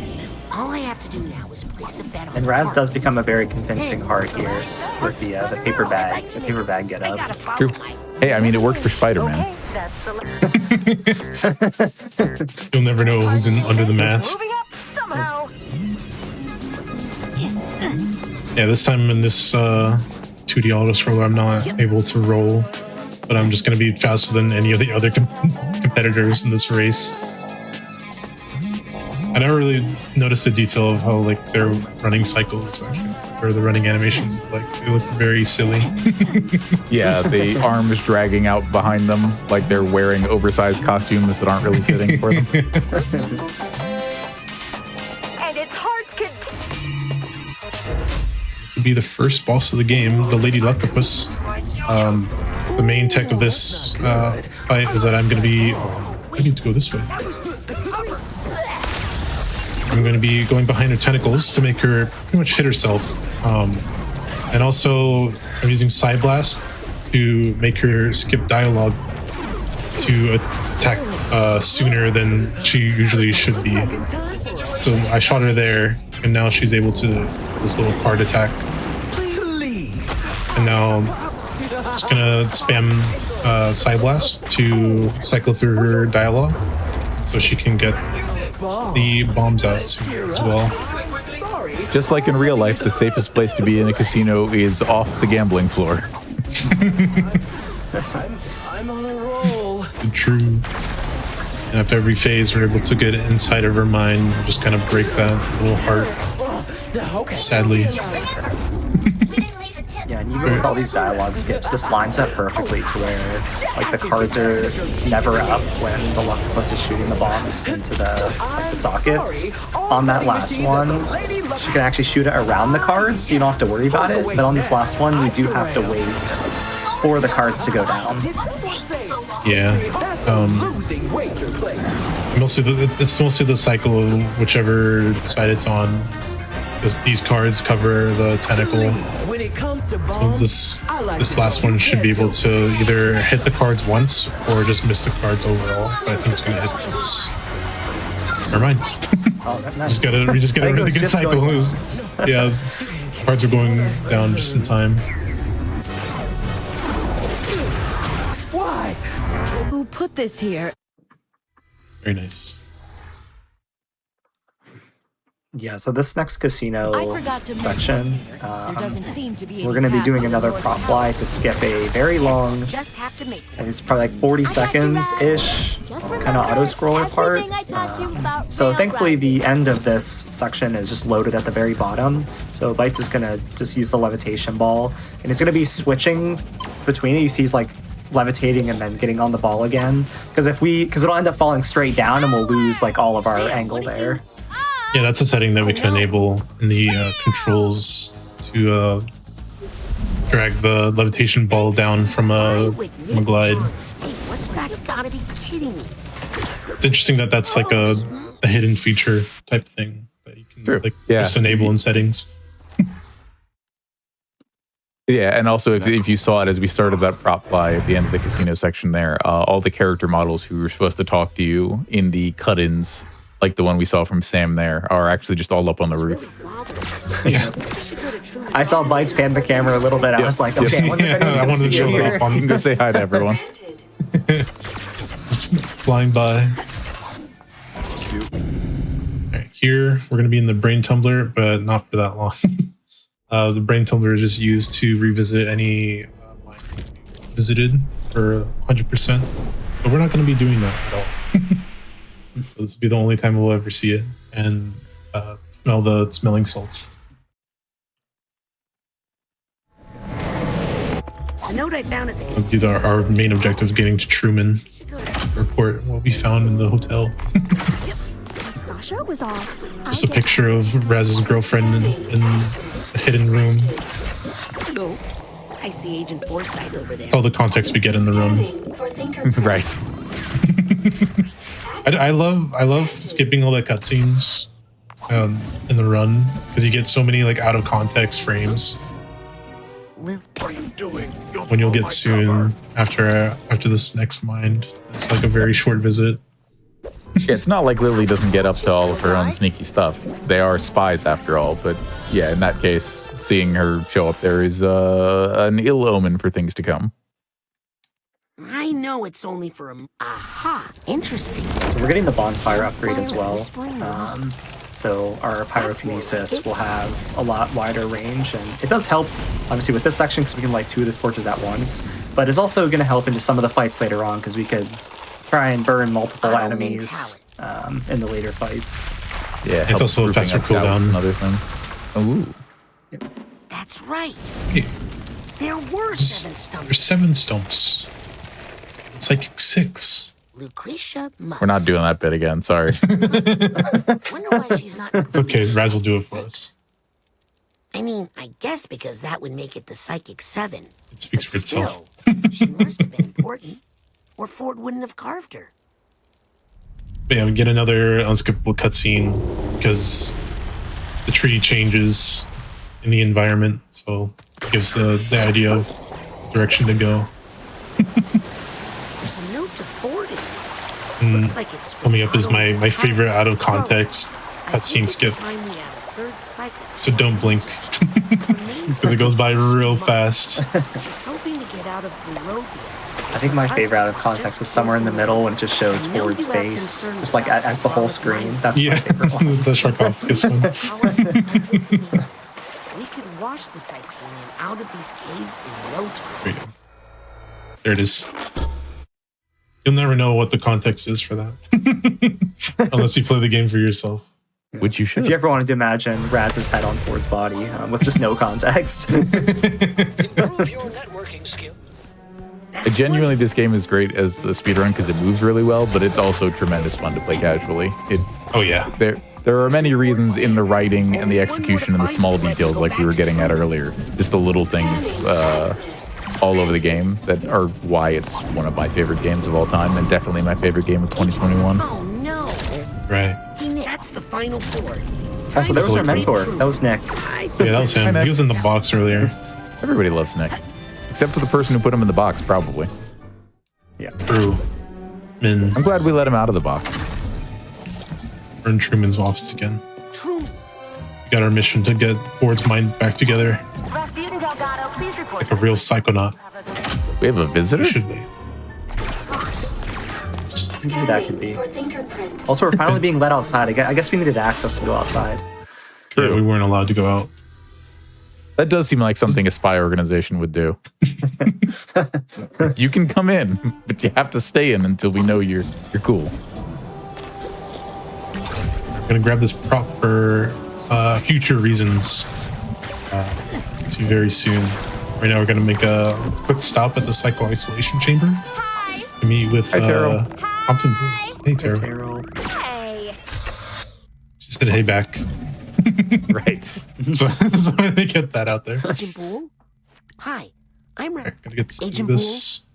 Interesting thing about Please let me borrow. the game's dialogue trees, you can't skip every cutscene that's like back to back by holding B or circle, unless it's during a dialogue tree, and then you can just hold the button down, which is like an interesting detail. Like, it's also kind of overlooked. Careful, it gets really far away, but up here. at least I'm up This here. prop fly can be a little bit tricky. Yeah, this prop fly without the upgrade is like really hard. Yeah, when it's like a dialogue tree, that's when you can hold to skip. Otherwise, if it's like a cutscene after a cutscene, you have to like individually skip every single one. Looks like I think the entrance to the Forgetful And I don't know if that was on purpose or like I remember it like on release, like you were able to just hold down the button and skip everything. Your family's They changed not over something there, in the Raspy. cutscenes, I They're guess. in the campgrounds. I know that they skip pretty quickly when you do hold circle in the dialogue tree, so maybe it was to just prevent, like, okay, this is a new Yeah, section like, of hey, this isn't a conversation. cinematic. You should So probably why talk do to this we person. Yeah. Right. Yeah. Okay. All right, now we got a jar of bees for Compton. Back to Compton so we can find his friend. One jar of Go 3 check my bees. donut, jerk. Every So that bird is very nice. Sometimes I can actually bump into it. I came. It is an actual physical object you can hit, and it like ruins all your speed. Anywhere. Here, So before we actually go into here, we're going to get dive by sniping this nice. target at the top of that tower, which is normally a side quest, but we skipped that. Yeah, and we'll get the cutscenes to overlap there of me fast traveling as well as completing that mission. So I'll just get the ability straight off of completing that mission. Agent Bull? Would you Now mind we're if going to be entering Compton's mind as well as upgrading our telekinesis. For wrong button. Extra muscle. Speaking of nice little Now we're gonna touches, do- you may notice that Raz specifically asked Compton if it was okay to enter his mind to do a wellness check.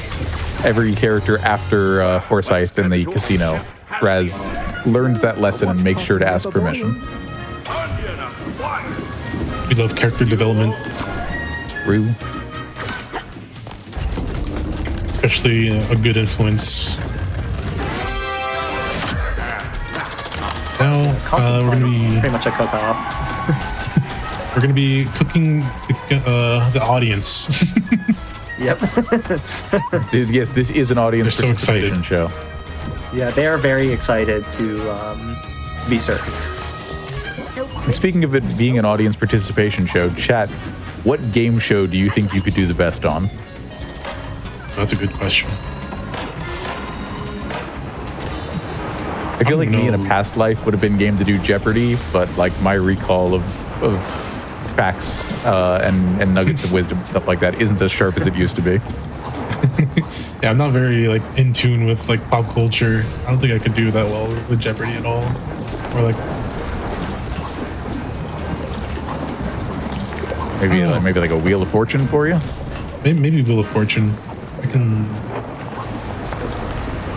Maybe Isn't there one like for Wordle now? Oh, is there? I wouldn't be surprised. Yeah. Did we make it? I'm not sure.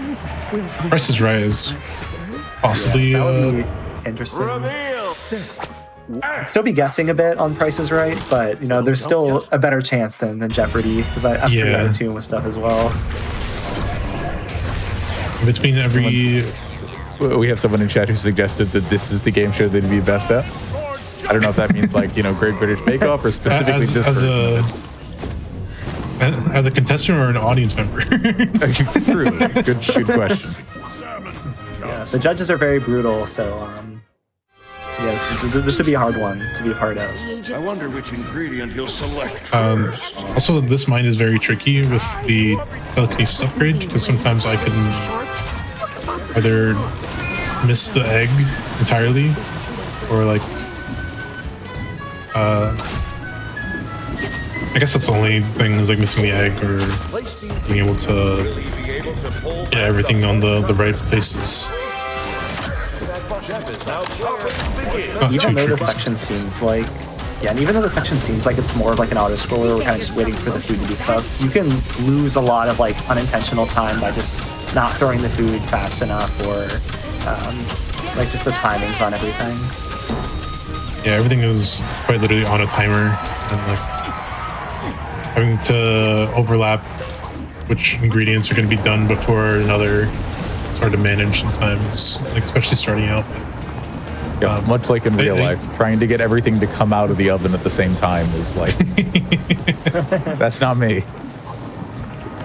Yeah, so especially as a beginner, this section can be a bit tricky because some of the food that you're seeing that is going to be ending last for bites might end earlier depending on how fast you do all the other food. So you kind of have to adapt a little bit to that.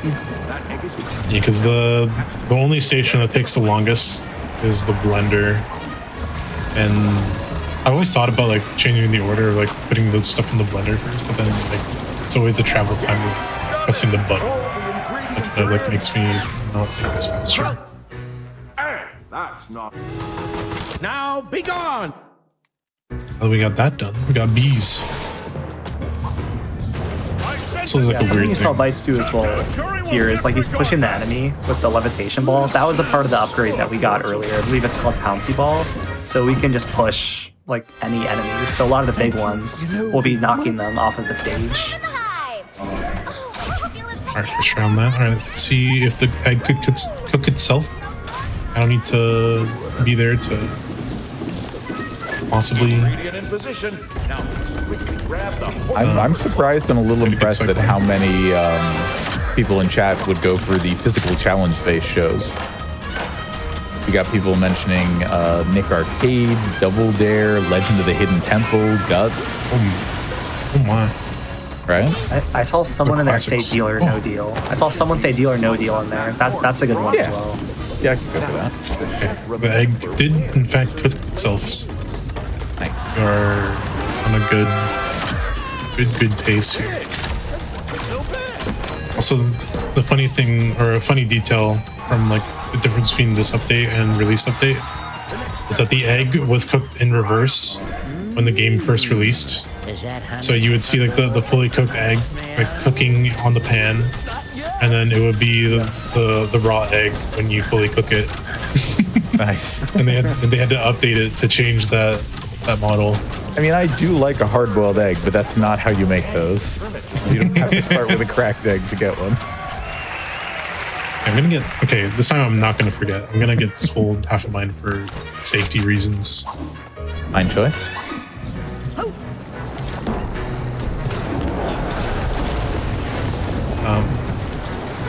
It's just a waiting game for this watermelon. It's our last ingredient for this entire cooking section. Auto scroller into another boss fight. Auto scroller. It'll be faster, I swear. And this is also the vomit warning as well. The boss fight will be starting here in maybe like 15 more seconds. Yeah, if you are emetophobic, definitely look away for the next couple of minutes. We'll let you know when it's time, or rather, when it's time to look back. Yeah, like the 4 minutes. 4 minutes of boss fight. We'll see. You know, statistically, the luck couldn't get a whole lot worse than the last time we did this, but we'll see. So this cooking section.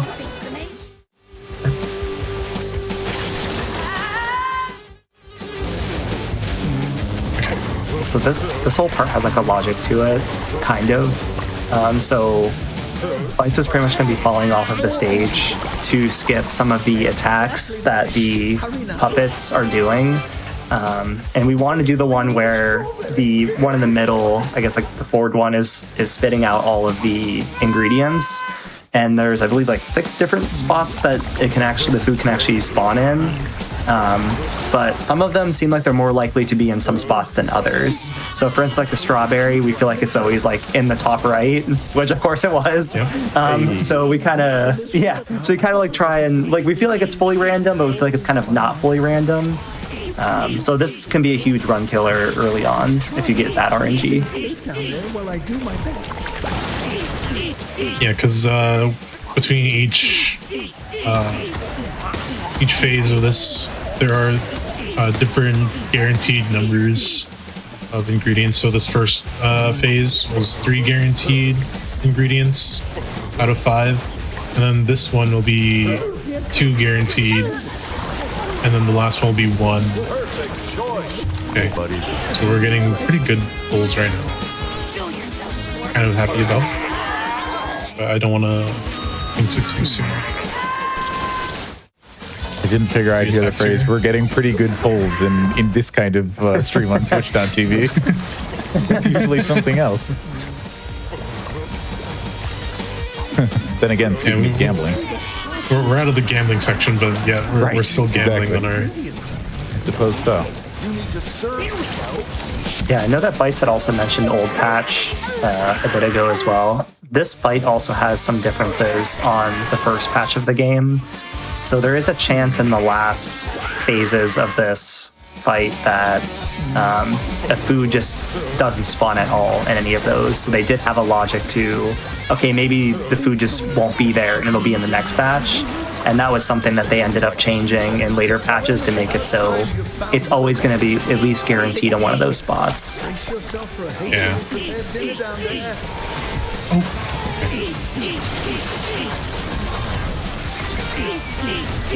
Wait until the sensor's out. You didn't get one shot. That's interesting.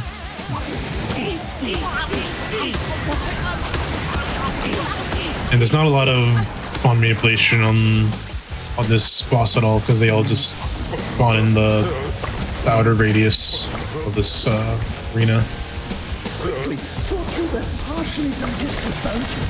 Yeah, these are okay. These are nice. Only one guaranteed.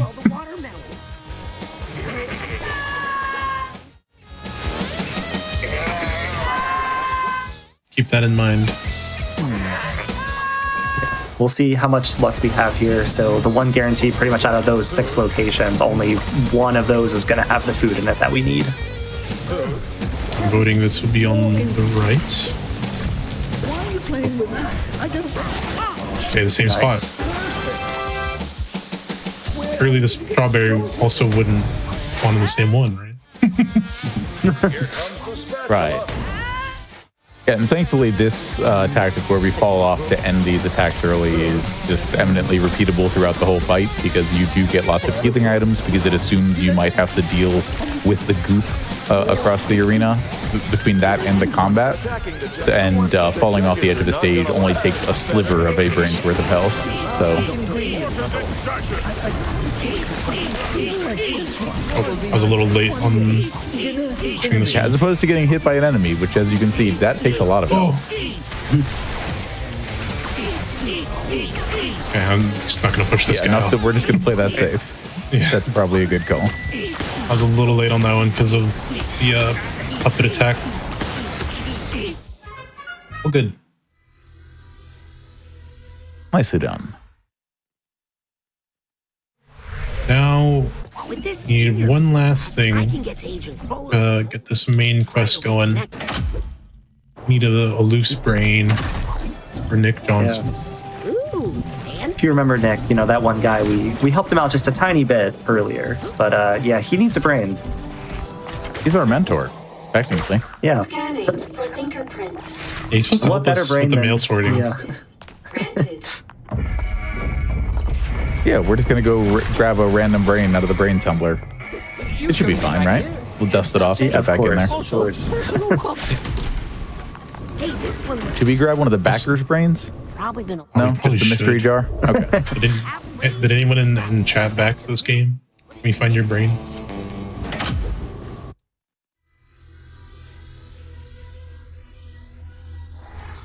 We just need it. We're borrowing it. That's all.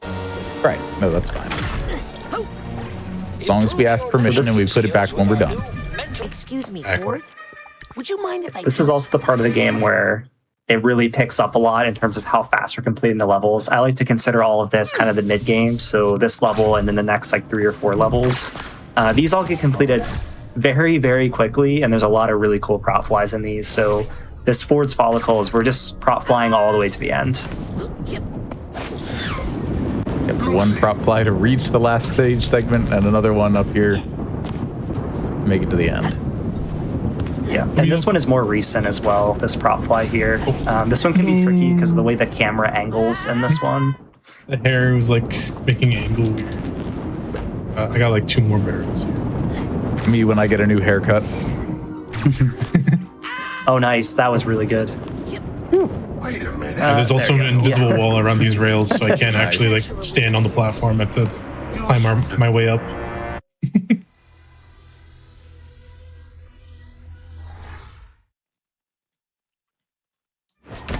Got one piece of Ford's mind connected. Now for the other 2. I hope I'm doing the right thing. Agent Since we have that senior league member pass, we're able to do the bowling forward Pardon me, now. Ford. Would you mind if I stepped in? And as we work on this, I just want to get a quick pace check from you, Bites. 'Cause I know this is the section we potentially plan to take our a brief wellness break on. Here goes nothing. It's an okay pace, not like huge, Gotcha. Out like of my way. behind by a lot. Gotta get to that giant bird Yeah, head so we'll before the plan to city take a is quick break after this then. Yeah. Let's roll. Yeah, so the bowling balls here actually do have tech.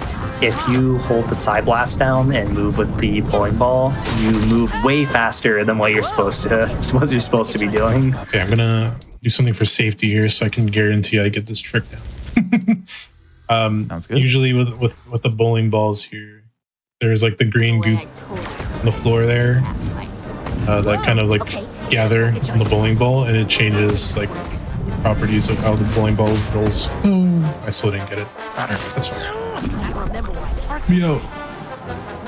Yeah, you can get a glitch here called like Moonball with the bowling balls, and you can kind of get almost like 0 gravity with them. And so you don't have to do this prop fly. You can just jump into the end trigger with the bowling ball. But Yeah. if you don't get it, this is what you would do instead, is you just do a prop fly. And also Come to around know, the backside of the escalator there. Sorry, you were saying. we have to watch that middle cutscene, or else if we skip directly to the end of this level, it'll be another soft block because that mirror shard would not be there. I'm making progress. Got it. What if Maligula shows up? All right. Yeah, also something interesting to note. Oh, yep, you're good, Ititri. Yeah, I was gonna say, if, while we make our way to our next section, is this a good time to take a brief break so everyone can take care of themselves? Oh yeah. We can take All a right. break So right now. we're just gonna bounce here with our mentor Nick John Smith. We're gonna take a few minutes for you to take care of yourself, get a snack, get some water. It's not for Raz, but it's fine for you. Take care of yourself and come on back in a few minutes for more Psychonauts 2. Welcome on back to Out of the Box on the Games Done Quick Hotfix. My name is Atitri, and we are just poking around in the brains of this Psychonauts 2 run with its bites, so it's time to get back to it. we can get right back into it straight away. 3, 2, 1, go. Hey, Nick.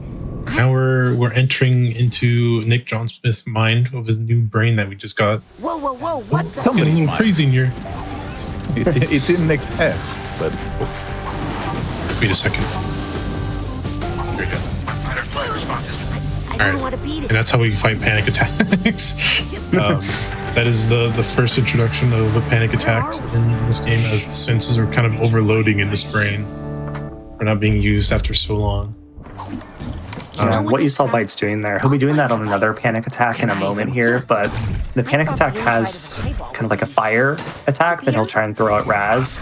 But if you run yourself into those fire attacks and you just touch the panic attack, it'll also do damage to him, so we can kind of instantly kill them. The really interesting, like, instant transmission I just did there. the trash can. A little stuck. That's fine. Yeah. This next panic attack is like another like mandatory fight. Because if we were to skip this one, it would be like another like soft lock situation type thing. These objectives are pretty tight with how we're supposed to progress through this game. There we go. That's what's supposed to happen. Yeah, we have to do that panic attack fight, and I don't think we need to do anything. I was going to say, just because you have to do all the levels doesn't mean you have to do all the levels as intended, as for showing. Exactly. Let's look here. Like in this section, there's supposed to be like a panic attack fight with like 2 of them. Yeah, we just don't do that at all. Yep. You guys let me take a look. It's optional. Yeah, the violin is really the one that's checkpointed the most. The rest of the instruments, we can just skip straight to the end.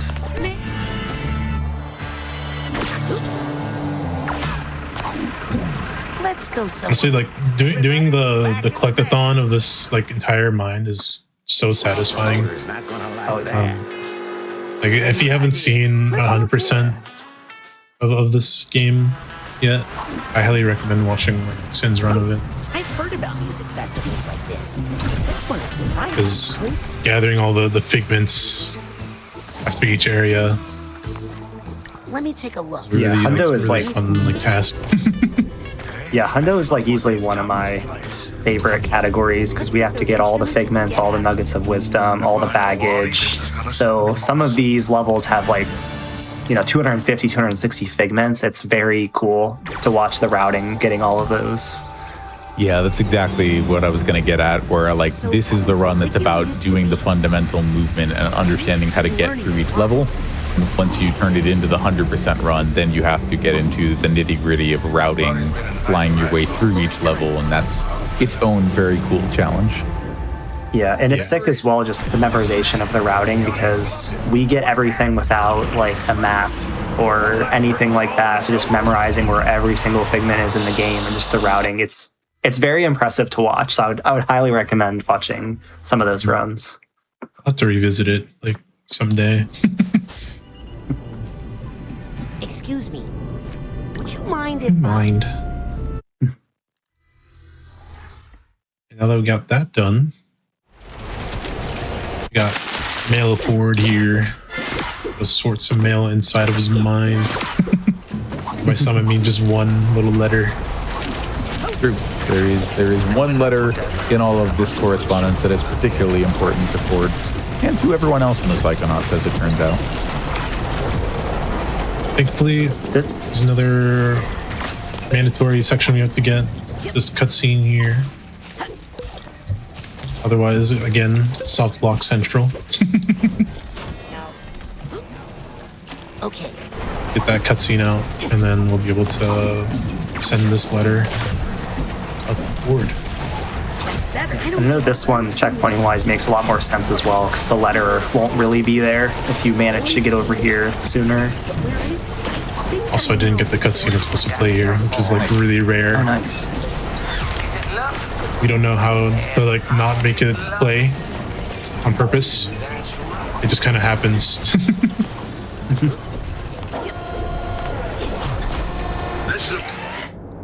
This is my favorite out of context There it right is. here. This one. Staring contest.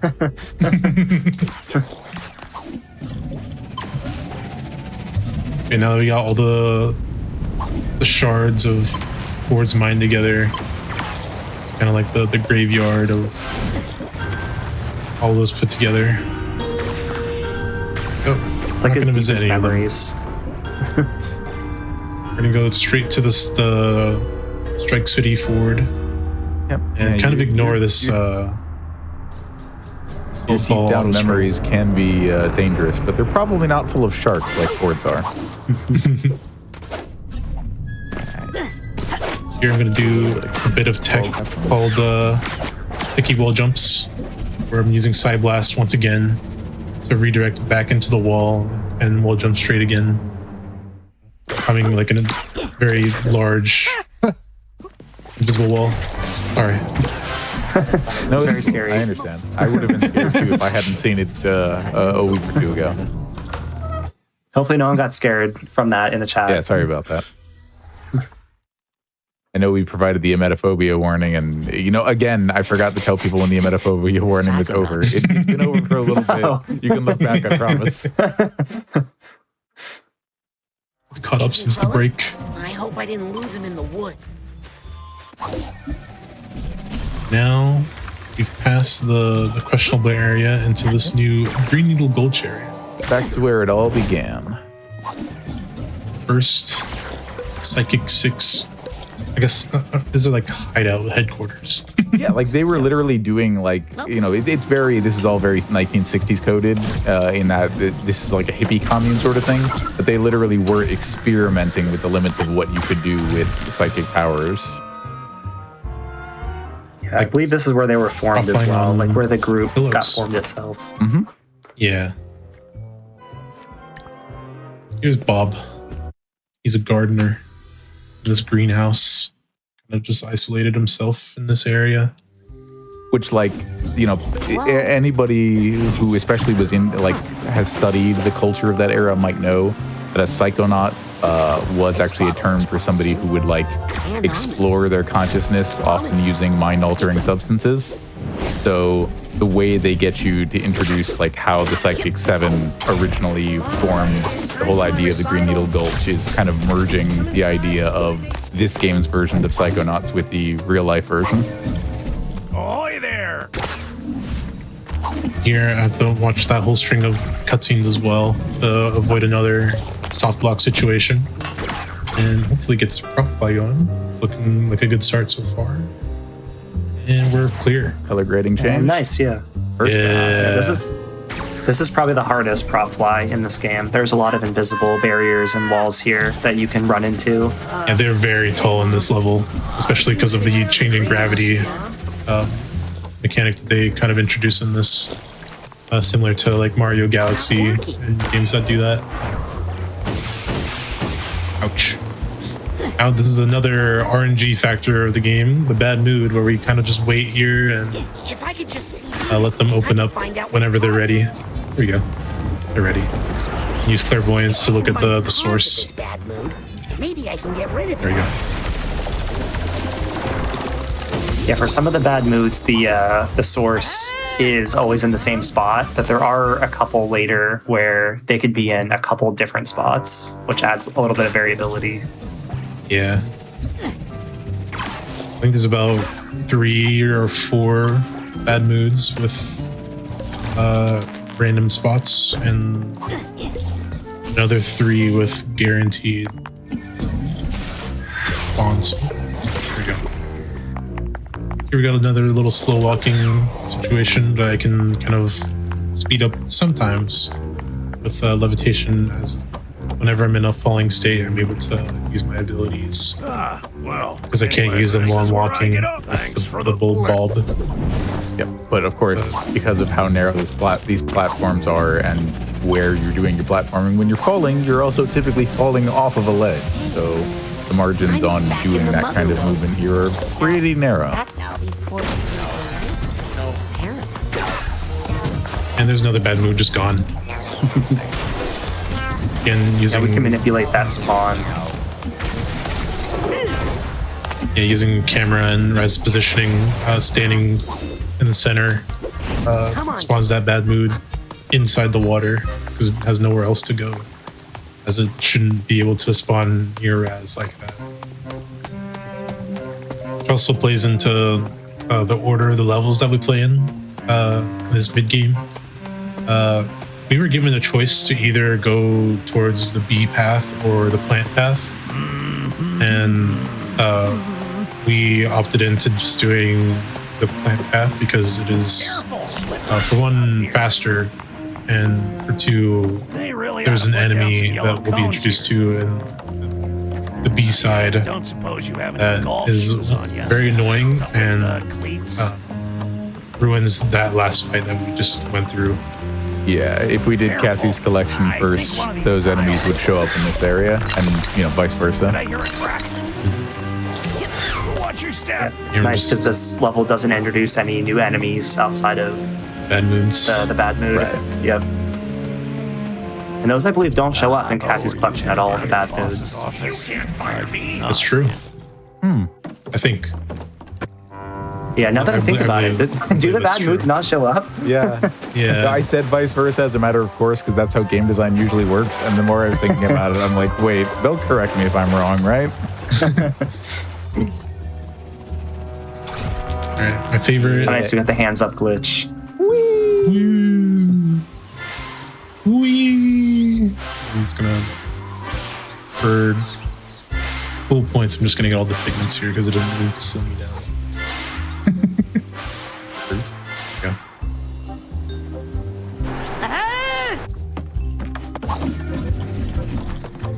Getting through this next bottle, which is wedding themed.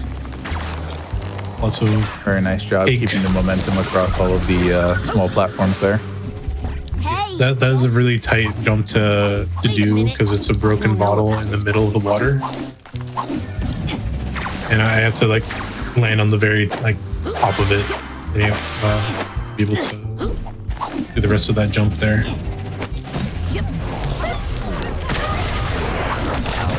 Here, another bad mood fight. We kind of just wait for it, but also has a lot of other enemies that spawn in. This is one of the bad moods with a set spawn for its source as well. It always spawns on the table with Lucy and Ford. Let's see if we can get to the heart of this bad mood. That's just the guaranteed spot. A little unskippable cutscene again because the environment changes.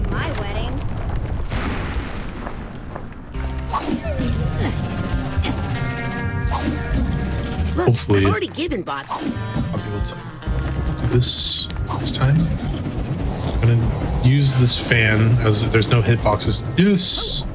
Oh, nice. Nice! There's no hitboxes on the edges of the fan blades, so I'm able to just launch myself straight up to the top of this cake and grab the bulb. That was awesome. I'm glad we got to see it. Yeah. It can be a little bit tricky because if you're too far in or out, you will take damage. It's only part of those blades Last time. where you won't take damage. These bars are really hard to notice when I'm actually able to jump out of, because I swung 3 times and I wasn't able to jump out of it. This is a segment that the game intends you to take at a walking pace so the whole cutscene can play out. But between using melee attacks and getting little boosts off the water, you can cut that short. Nice side blast. And we're just gonna upgrade Side Blast so I can charge, and it grants extra damage for this boss. I have to wait for all the bombs to show up before I can actually deal damage. The damage starts once I actually throw the first bomb.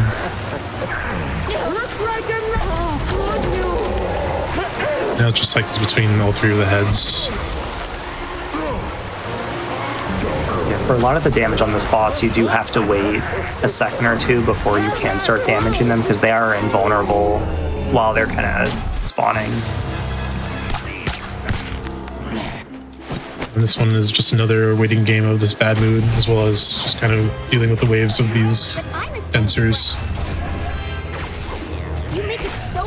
one of the other things that really isn't quite so obvious unless you've been paying attention to the bottom outside corners of the screen is every time Bytes goes into one of those menus, it's because you can only use 4 psychic powers at once. So there are a lot of cases going into either sections that have combat or in some cases right in the middle of combat where we have to do some power switching. Yeah. And here I have to switch to between clairvoyance and pyrokinesis for those doubts. Also, this is really bad. This bad mood's very bad right now. Please? You have your hands up. The variability on this one is crazy. I've had this bad mood use the good attack like at the start of the fight before. It can be so random for this one. And this bad mood has 3 heart spawns or 3 source spawns, so that also doesn't help. Because one can be spawned like at the dock of that little island, and it's like a very far trip to go to. So you can't exactly plan on where to be when that attack finally goes off. Yeah. Oh, I did not want to shoot that one.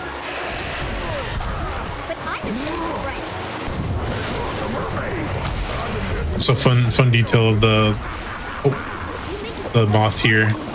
It drops powder of like confusion, which is a reference to the first game of the confusing grenade ability, which just scrambles all the abilities to different buttons. Yeah, this game had 2 abilities that didn't return. Like Bytes mentioned, Confusion was one of them, but the shield also does not make a return.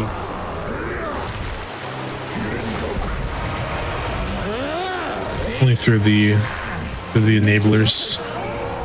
Yep. Yeah, we see that mainly in one of the enemies that we're actually going to see in the next level. Yeah. Wow. Now I just need some help with those kids. Because we'll replace them. Was it just the mental projection or mental connection? Yep. Those 2 were. Yeah, mental connection and time slow, I guess. Yeah. Oh yeah, would have time been bubble. the 2 powers. Oh yeah, mental connection as well, right? Right. Cast, would you mind if I? 3 abilities to take over the last 2. You get 1 extra. Oh, and I'm gonna swap abilities again. Yeah, that new enemy will be right here. So what the enabler does is, it's probably not going to shield this enemy here, but it pretty much shields its other enemies. So you'll have to prioritize the enabler before you can kill the enemy that it's shielding.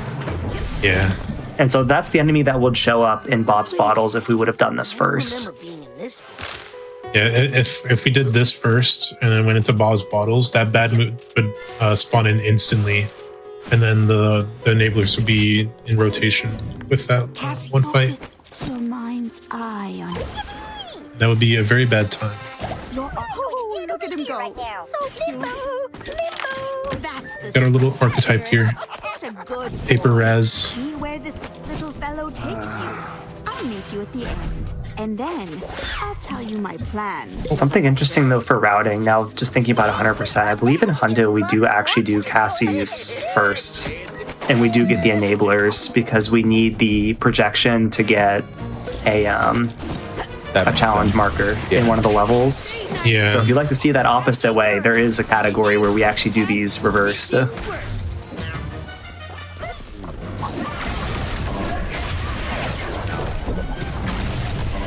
Speaking of doing things differently, if you'd like to see speedruns done in a whole different way, GDQ Hotfix is hosting a special Games Done Blindfolded showcase at the end of next month on February 21st and 22nd, with submissions now open.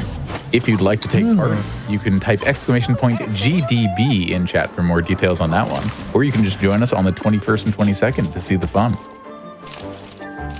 I did not even know that. Awesome. Yeah, that sounds sick.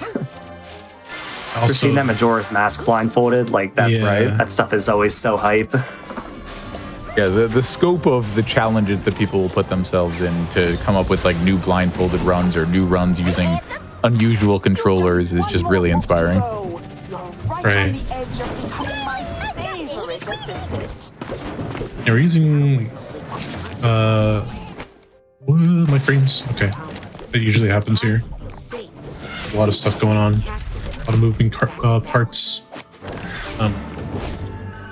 We're seeing these auto or side scrollers again, where I'm using the roll tech again to get through these sections a little faster.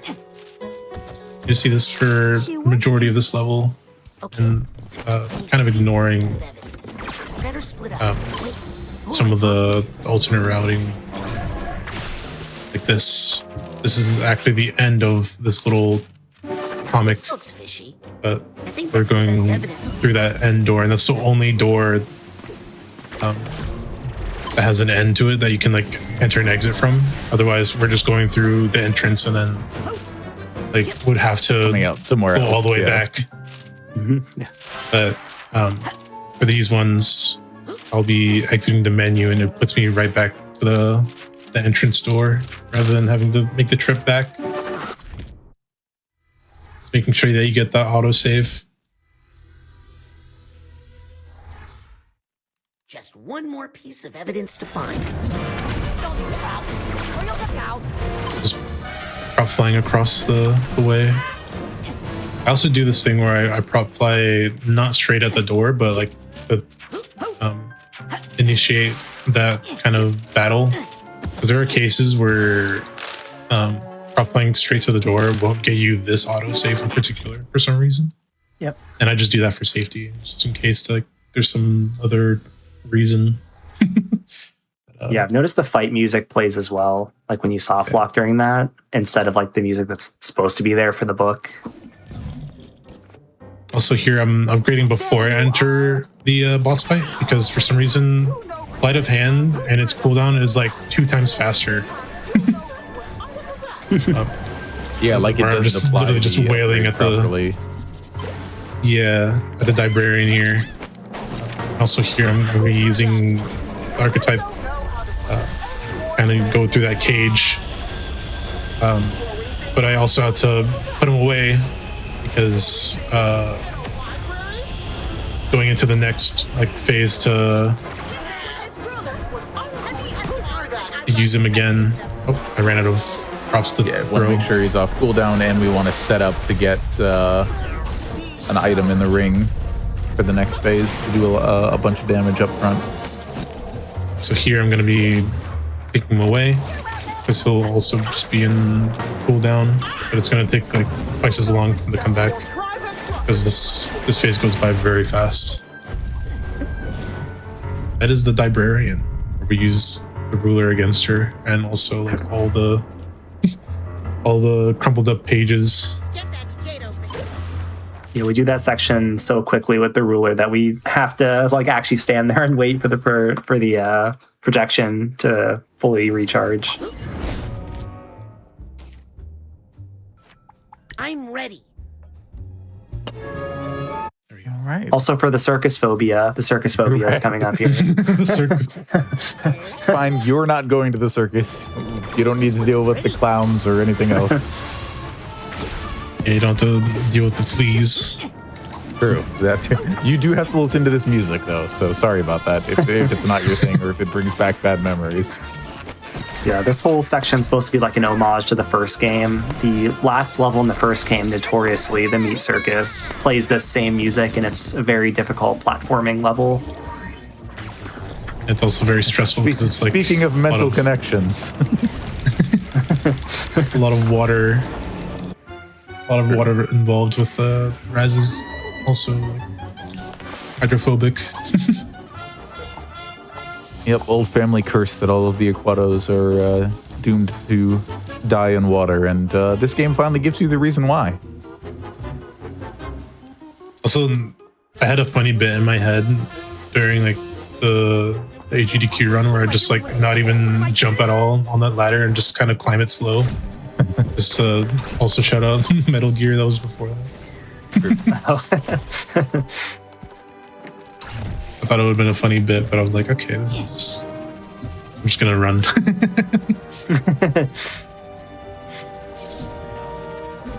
Here we're just going through the quilt zone into this next combat section here. can be a lot of enemies, and Yep, but what you're finding he's- is much like a quilt. Those memories of Nona were hiding something much darker underneath. I think Yeah, this section notoriously has a lot of doubts and panic attacks, which is something interesting to note as well, is that in some of these mines, the enemies that are actually there are like very telling. Yep. So a lot of this fight are doubts and panic attacks. Yeah, the combat encounters in this game are genuinely like also a part of the storytelling. Yeah.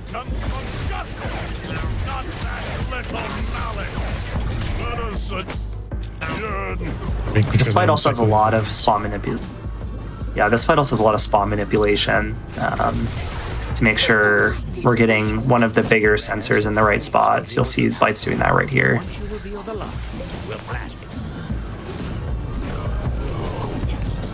One more push. There we go.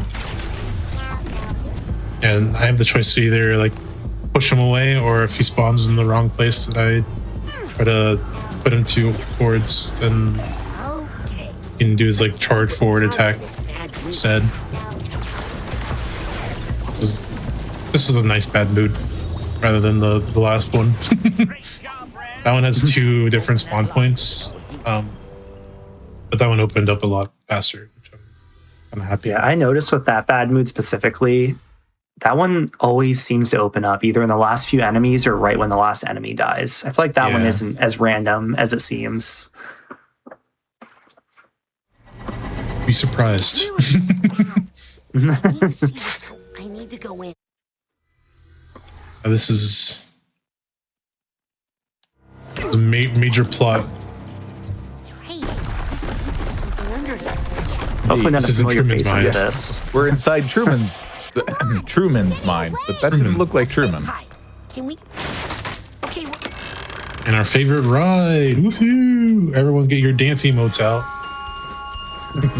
Gotta dance along. Dances, jams, bops, grooves. We accept all kinds. Yeah, this level has a lot of these kind of ride sections. Overall, this is also the longest level in the speed run. And it is partially because of this, but also there's a lot of fight sections in this. Yeah.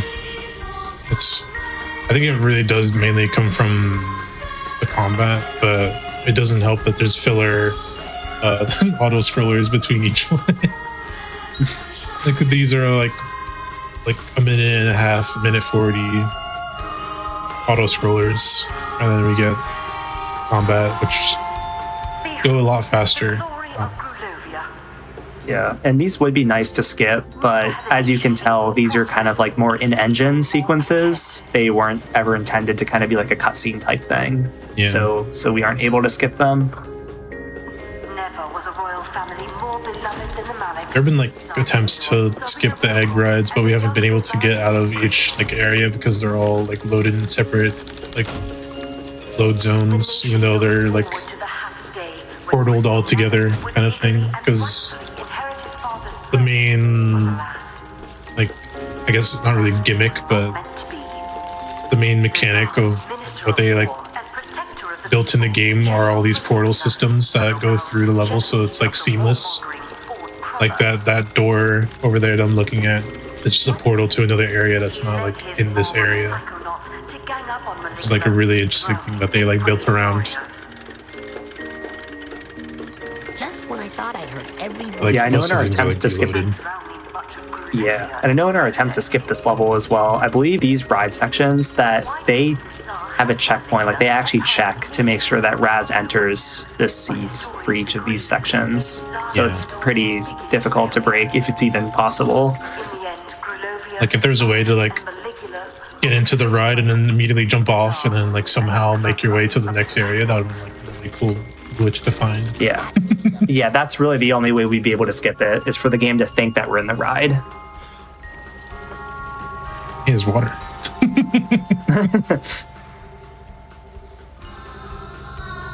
Everyone's just dancing around with this is their beach episode. Right. Nothing tragic is happening. They're having fun.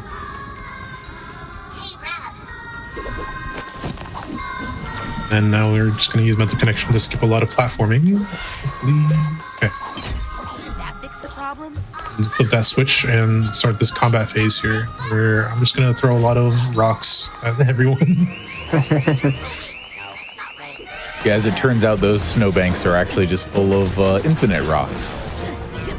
I don't want to think about what those were, you know, how they ended up that way. If somebody got really mad at losing snowball fights or something, but it works to our advantage here. How do you know for sure? Okay, that's not where it spawns. Oh, there it is. Oh, I was trying to get the big sensor to spawn over the water, but I'm just gonna kind of drag them all here.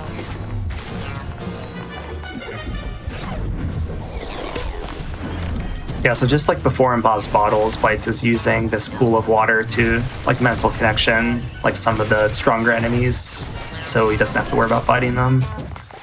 Yeah. This makes the whole process of this fight a lot faster. For this one, I couldn't manipulate. The third spawn is always the judge. There you go. And he's gone. And we're seeing the enabler finally use its powers in the run. So yeah, that's the shield protection it's giving to one of the enemies.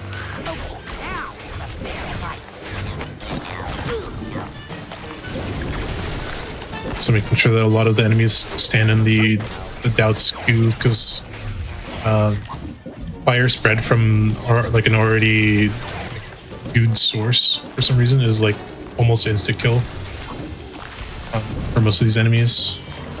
Like if this were to walk into the fire, okay, it's not gonna do it. Who's there? The one sneaky little sensor. Okay, that was a faster fight than rock. No. Yeah, an interesting fun fact, I guess, about this mine with the enemies that are there, that I actually only saw this after the GDQ run of this had happened, where I mentioned that pretty much all the enemies spawn like in this mine. I saw something quite interesting, that apparently there are no regrets that spawn in this mine. And I believe the bad mood doesn't spawn either, which is very interesting. So every other enemy does spawn. That's kind of what I was getting at earlier when I said, like, they literally charted out combat encounters, keeping in mind the mind in which they take place. So yeah, that was a really cool observation that the commentator made on the AGDQ VOD. Yeah. This is my favorite part of the ride. Coming up soon. Probably my favorite. I like string of dialogue. Where the family has lived is easily my favorite piece here. Yeah. We're learning a lot about Ulovia here. The Tsar. Very nice lore.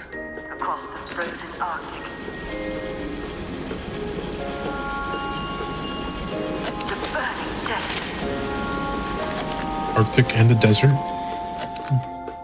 Where else? There are technically countries that are near both of the. Okay, never mind. Wait a minute. Atlantis? They lived in the ocean. Right.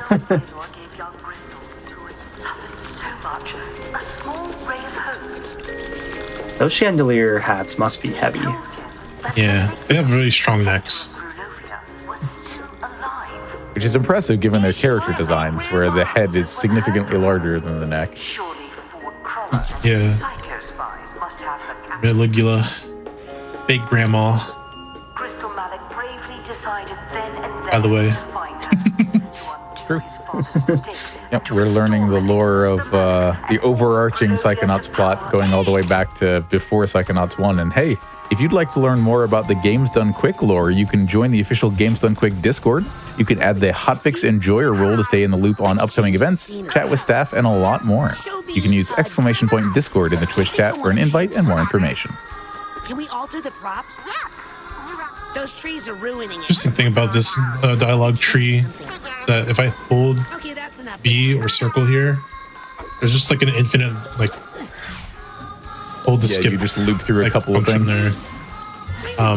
But the thing is, like, pre-patch, that used to be like Why the long face? you would tap B or circle and it would skip the dialogue. Depends. And they changed that like a while ago, which is like an interesting thing to change. Also, like it was just like an infinite like circle. It would not stop unless I let go of the button. And that can also like break the dialogue to like have like a 10 or 15-second pause, just like awkward silence between Raz and Lily, because it doesn't think that the dialogue was skipped. So this is something on Bejeweled Caviar. You got the glitch you saw in Bob's Bottles where we hit kind of the fan edges. Oh, nice. Oh, wow. that can happen. You give too much air. That can happen if I side blast the object. Oh, this is fine. I'll just let it go with this. Yeah. If I side blast the object like directly, but it's very rare that it actually like pushes me down. yeah. Because of this function of the speed balling, as we call it, with side blasts while we ride an object. And it's really odd that it can just like dunk me like that.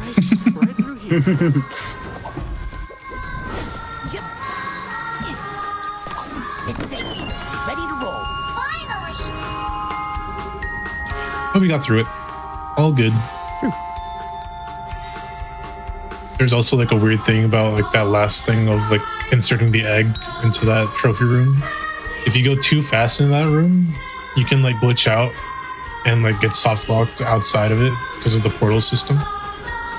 That is like a very rare thing that can happen though. Hey, while we're sharing weird facts, this is the first of 2 appearances of Caviar on the Games Done Quick channel this week. See the other one, you're going to have to tune into Conker's Bad Fur Day during Mr. Shesta's Do All the Things. It's a different kind of caviar. If you know Conker's, you know. And I haven't seen anything on Conker for so long. Right? It's a great game, and Brandino is a really terrific runner, so definitely tune in for that one.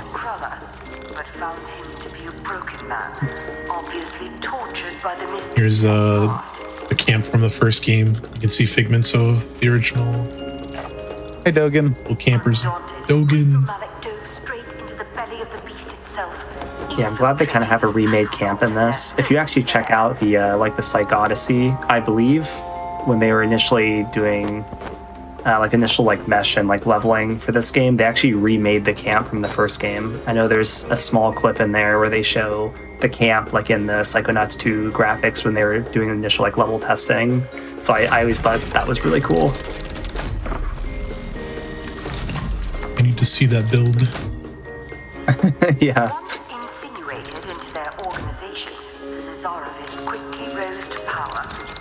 Also, this shouldn't be working right now. That he should not be able to function with his brain out of his head. You need a brain to do a transplant, usually. And how does that funnel even work? How is that funnel gonna get that brain? It just like squeezes the brain and then goes into your... I mean, you've heard of neuroplasticity, right? We're getting back to the psychology talk. Exactly.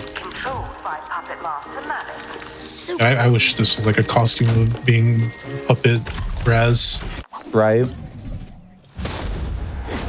Here we're gonna get one of the most annoying combat phase, in my opinion. Yeah. For this one you have to prioritize the panic attacks. Yeah, the panic attacks and the doubts can be difficult to prioritize because we want to make sure we keep killing the doubts if the panic attacks aren't using the move that we need them to. One. Gotta get some safety health. Oh, dodged it. Excuse me, sir. Excuse me.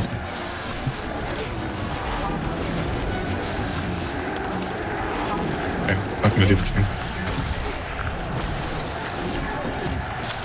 There's so much doubt. Please. Okay. There we go. There you go. Just gonna get this out of the way as well.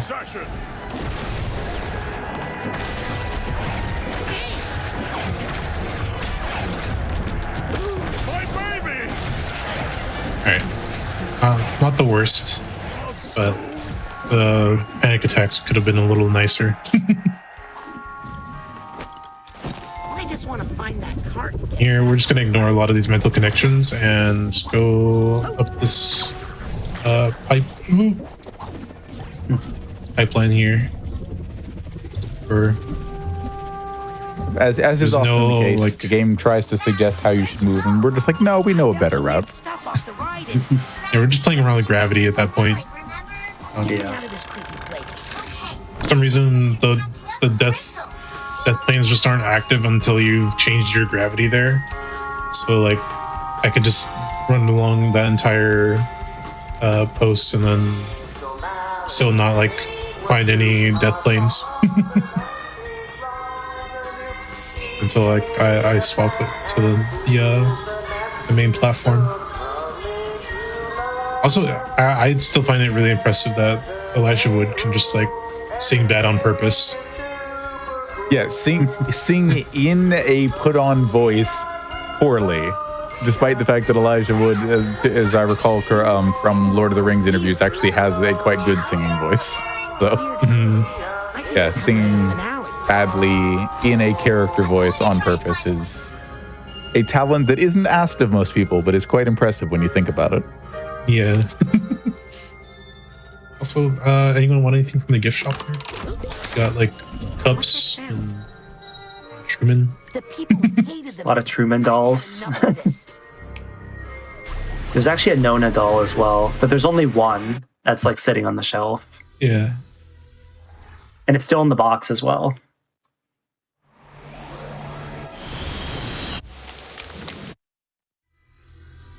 This is the final mind of the game.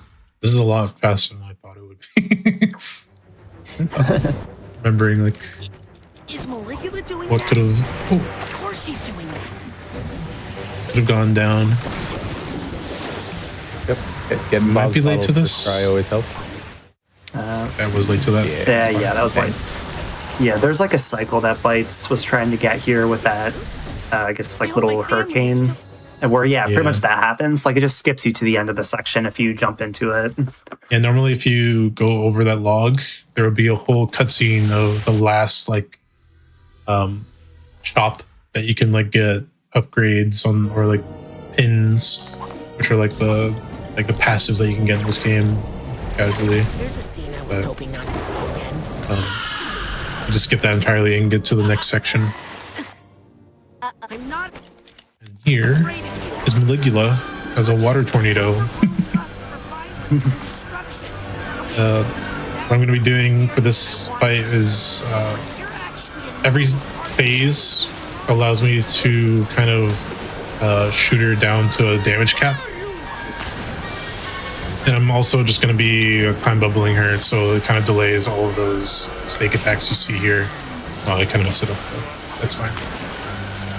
But I want to damage her as much as I can during these until the damage cap is there. And right now I can't shoot her anymore, so I can just ignore that and time bubble until the combat phase, which is coming up for these snakes. So I'm not going to use time bubble yet. I need to use it here to stun her and kind of just use all my abilities to stun lock and melee her and side blasts and everything. Just kind of wailing at her. Those go significantly faster. Yeah, and those in between fights as well can be like crazy, because if you don't do that fight right where you stun her, she, I believe, like will shield herself, and there's also like enemies that will spawn, so it's you kind of have to do that part quick. This fight casually is a lot more hectic, and this is pretty hectic as is because we don't have a lot of extra health or anything like that. But I also appreciate that they give you an opportunity to hear the voice lines slow down if you're using the time bubble at the right time.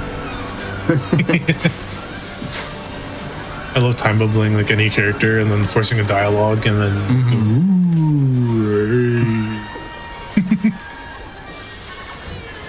Clairvoyance is also really cool to use in some of these levels on just some of the, the NPCs or the enemies, because you get to see through their eyes how they see Raz. So I believe for Maligula, if you do it, it shows Raz as like a street boy or something, and he's like wearing like all rags and everything. So you get like different interactions with like all the NPCs.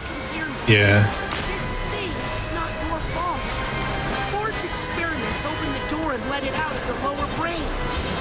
This is the last one until the final battle. This damage cap doesn't really matter. It's just waiting until the platform gets to this last area here. So I can just kind of mess around or anything.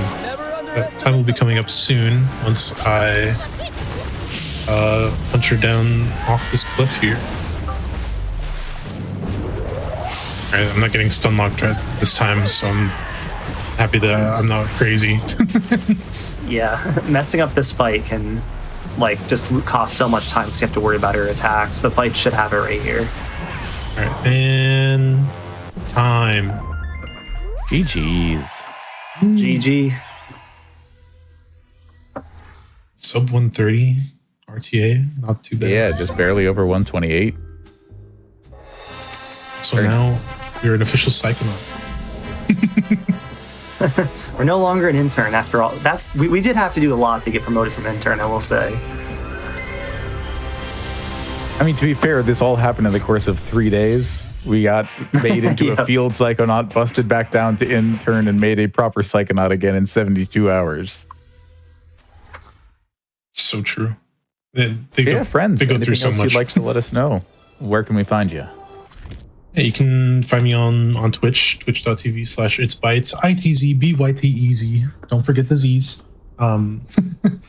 I normally speedrun a lot of 3D platformers, such as this, It Takes Two, Bomber Cyberpunk, a lot of things. Probably getting into more this year. Yeah, you can check me out there if you want. I try to stream regularly, and I want to stream more. So it'll help a lot if I see a lot of you out there.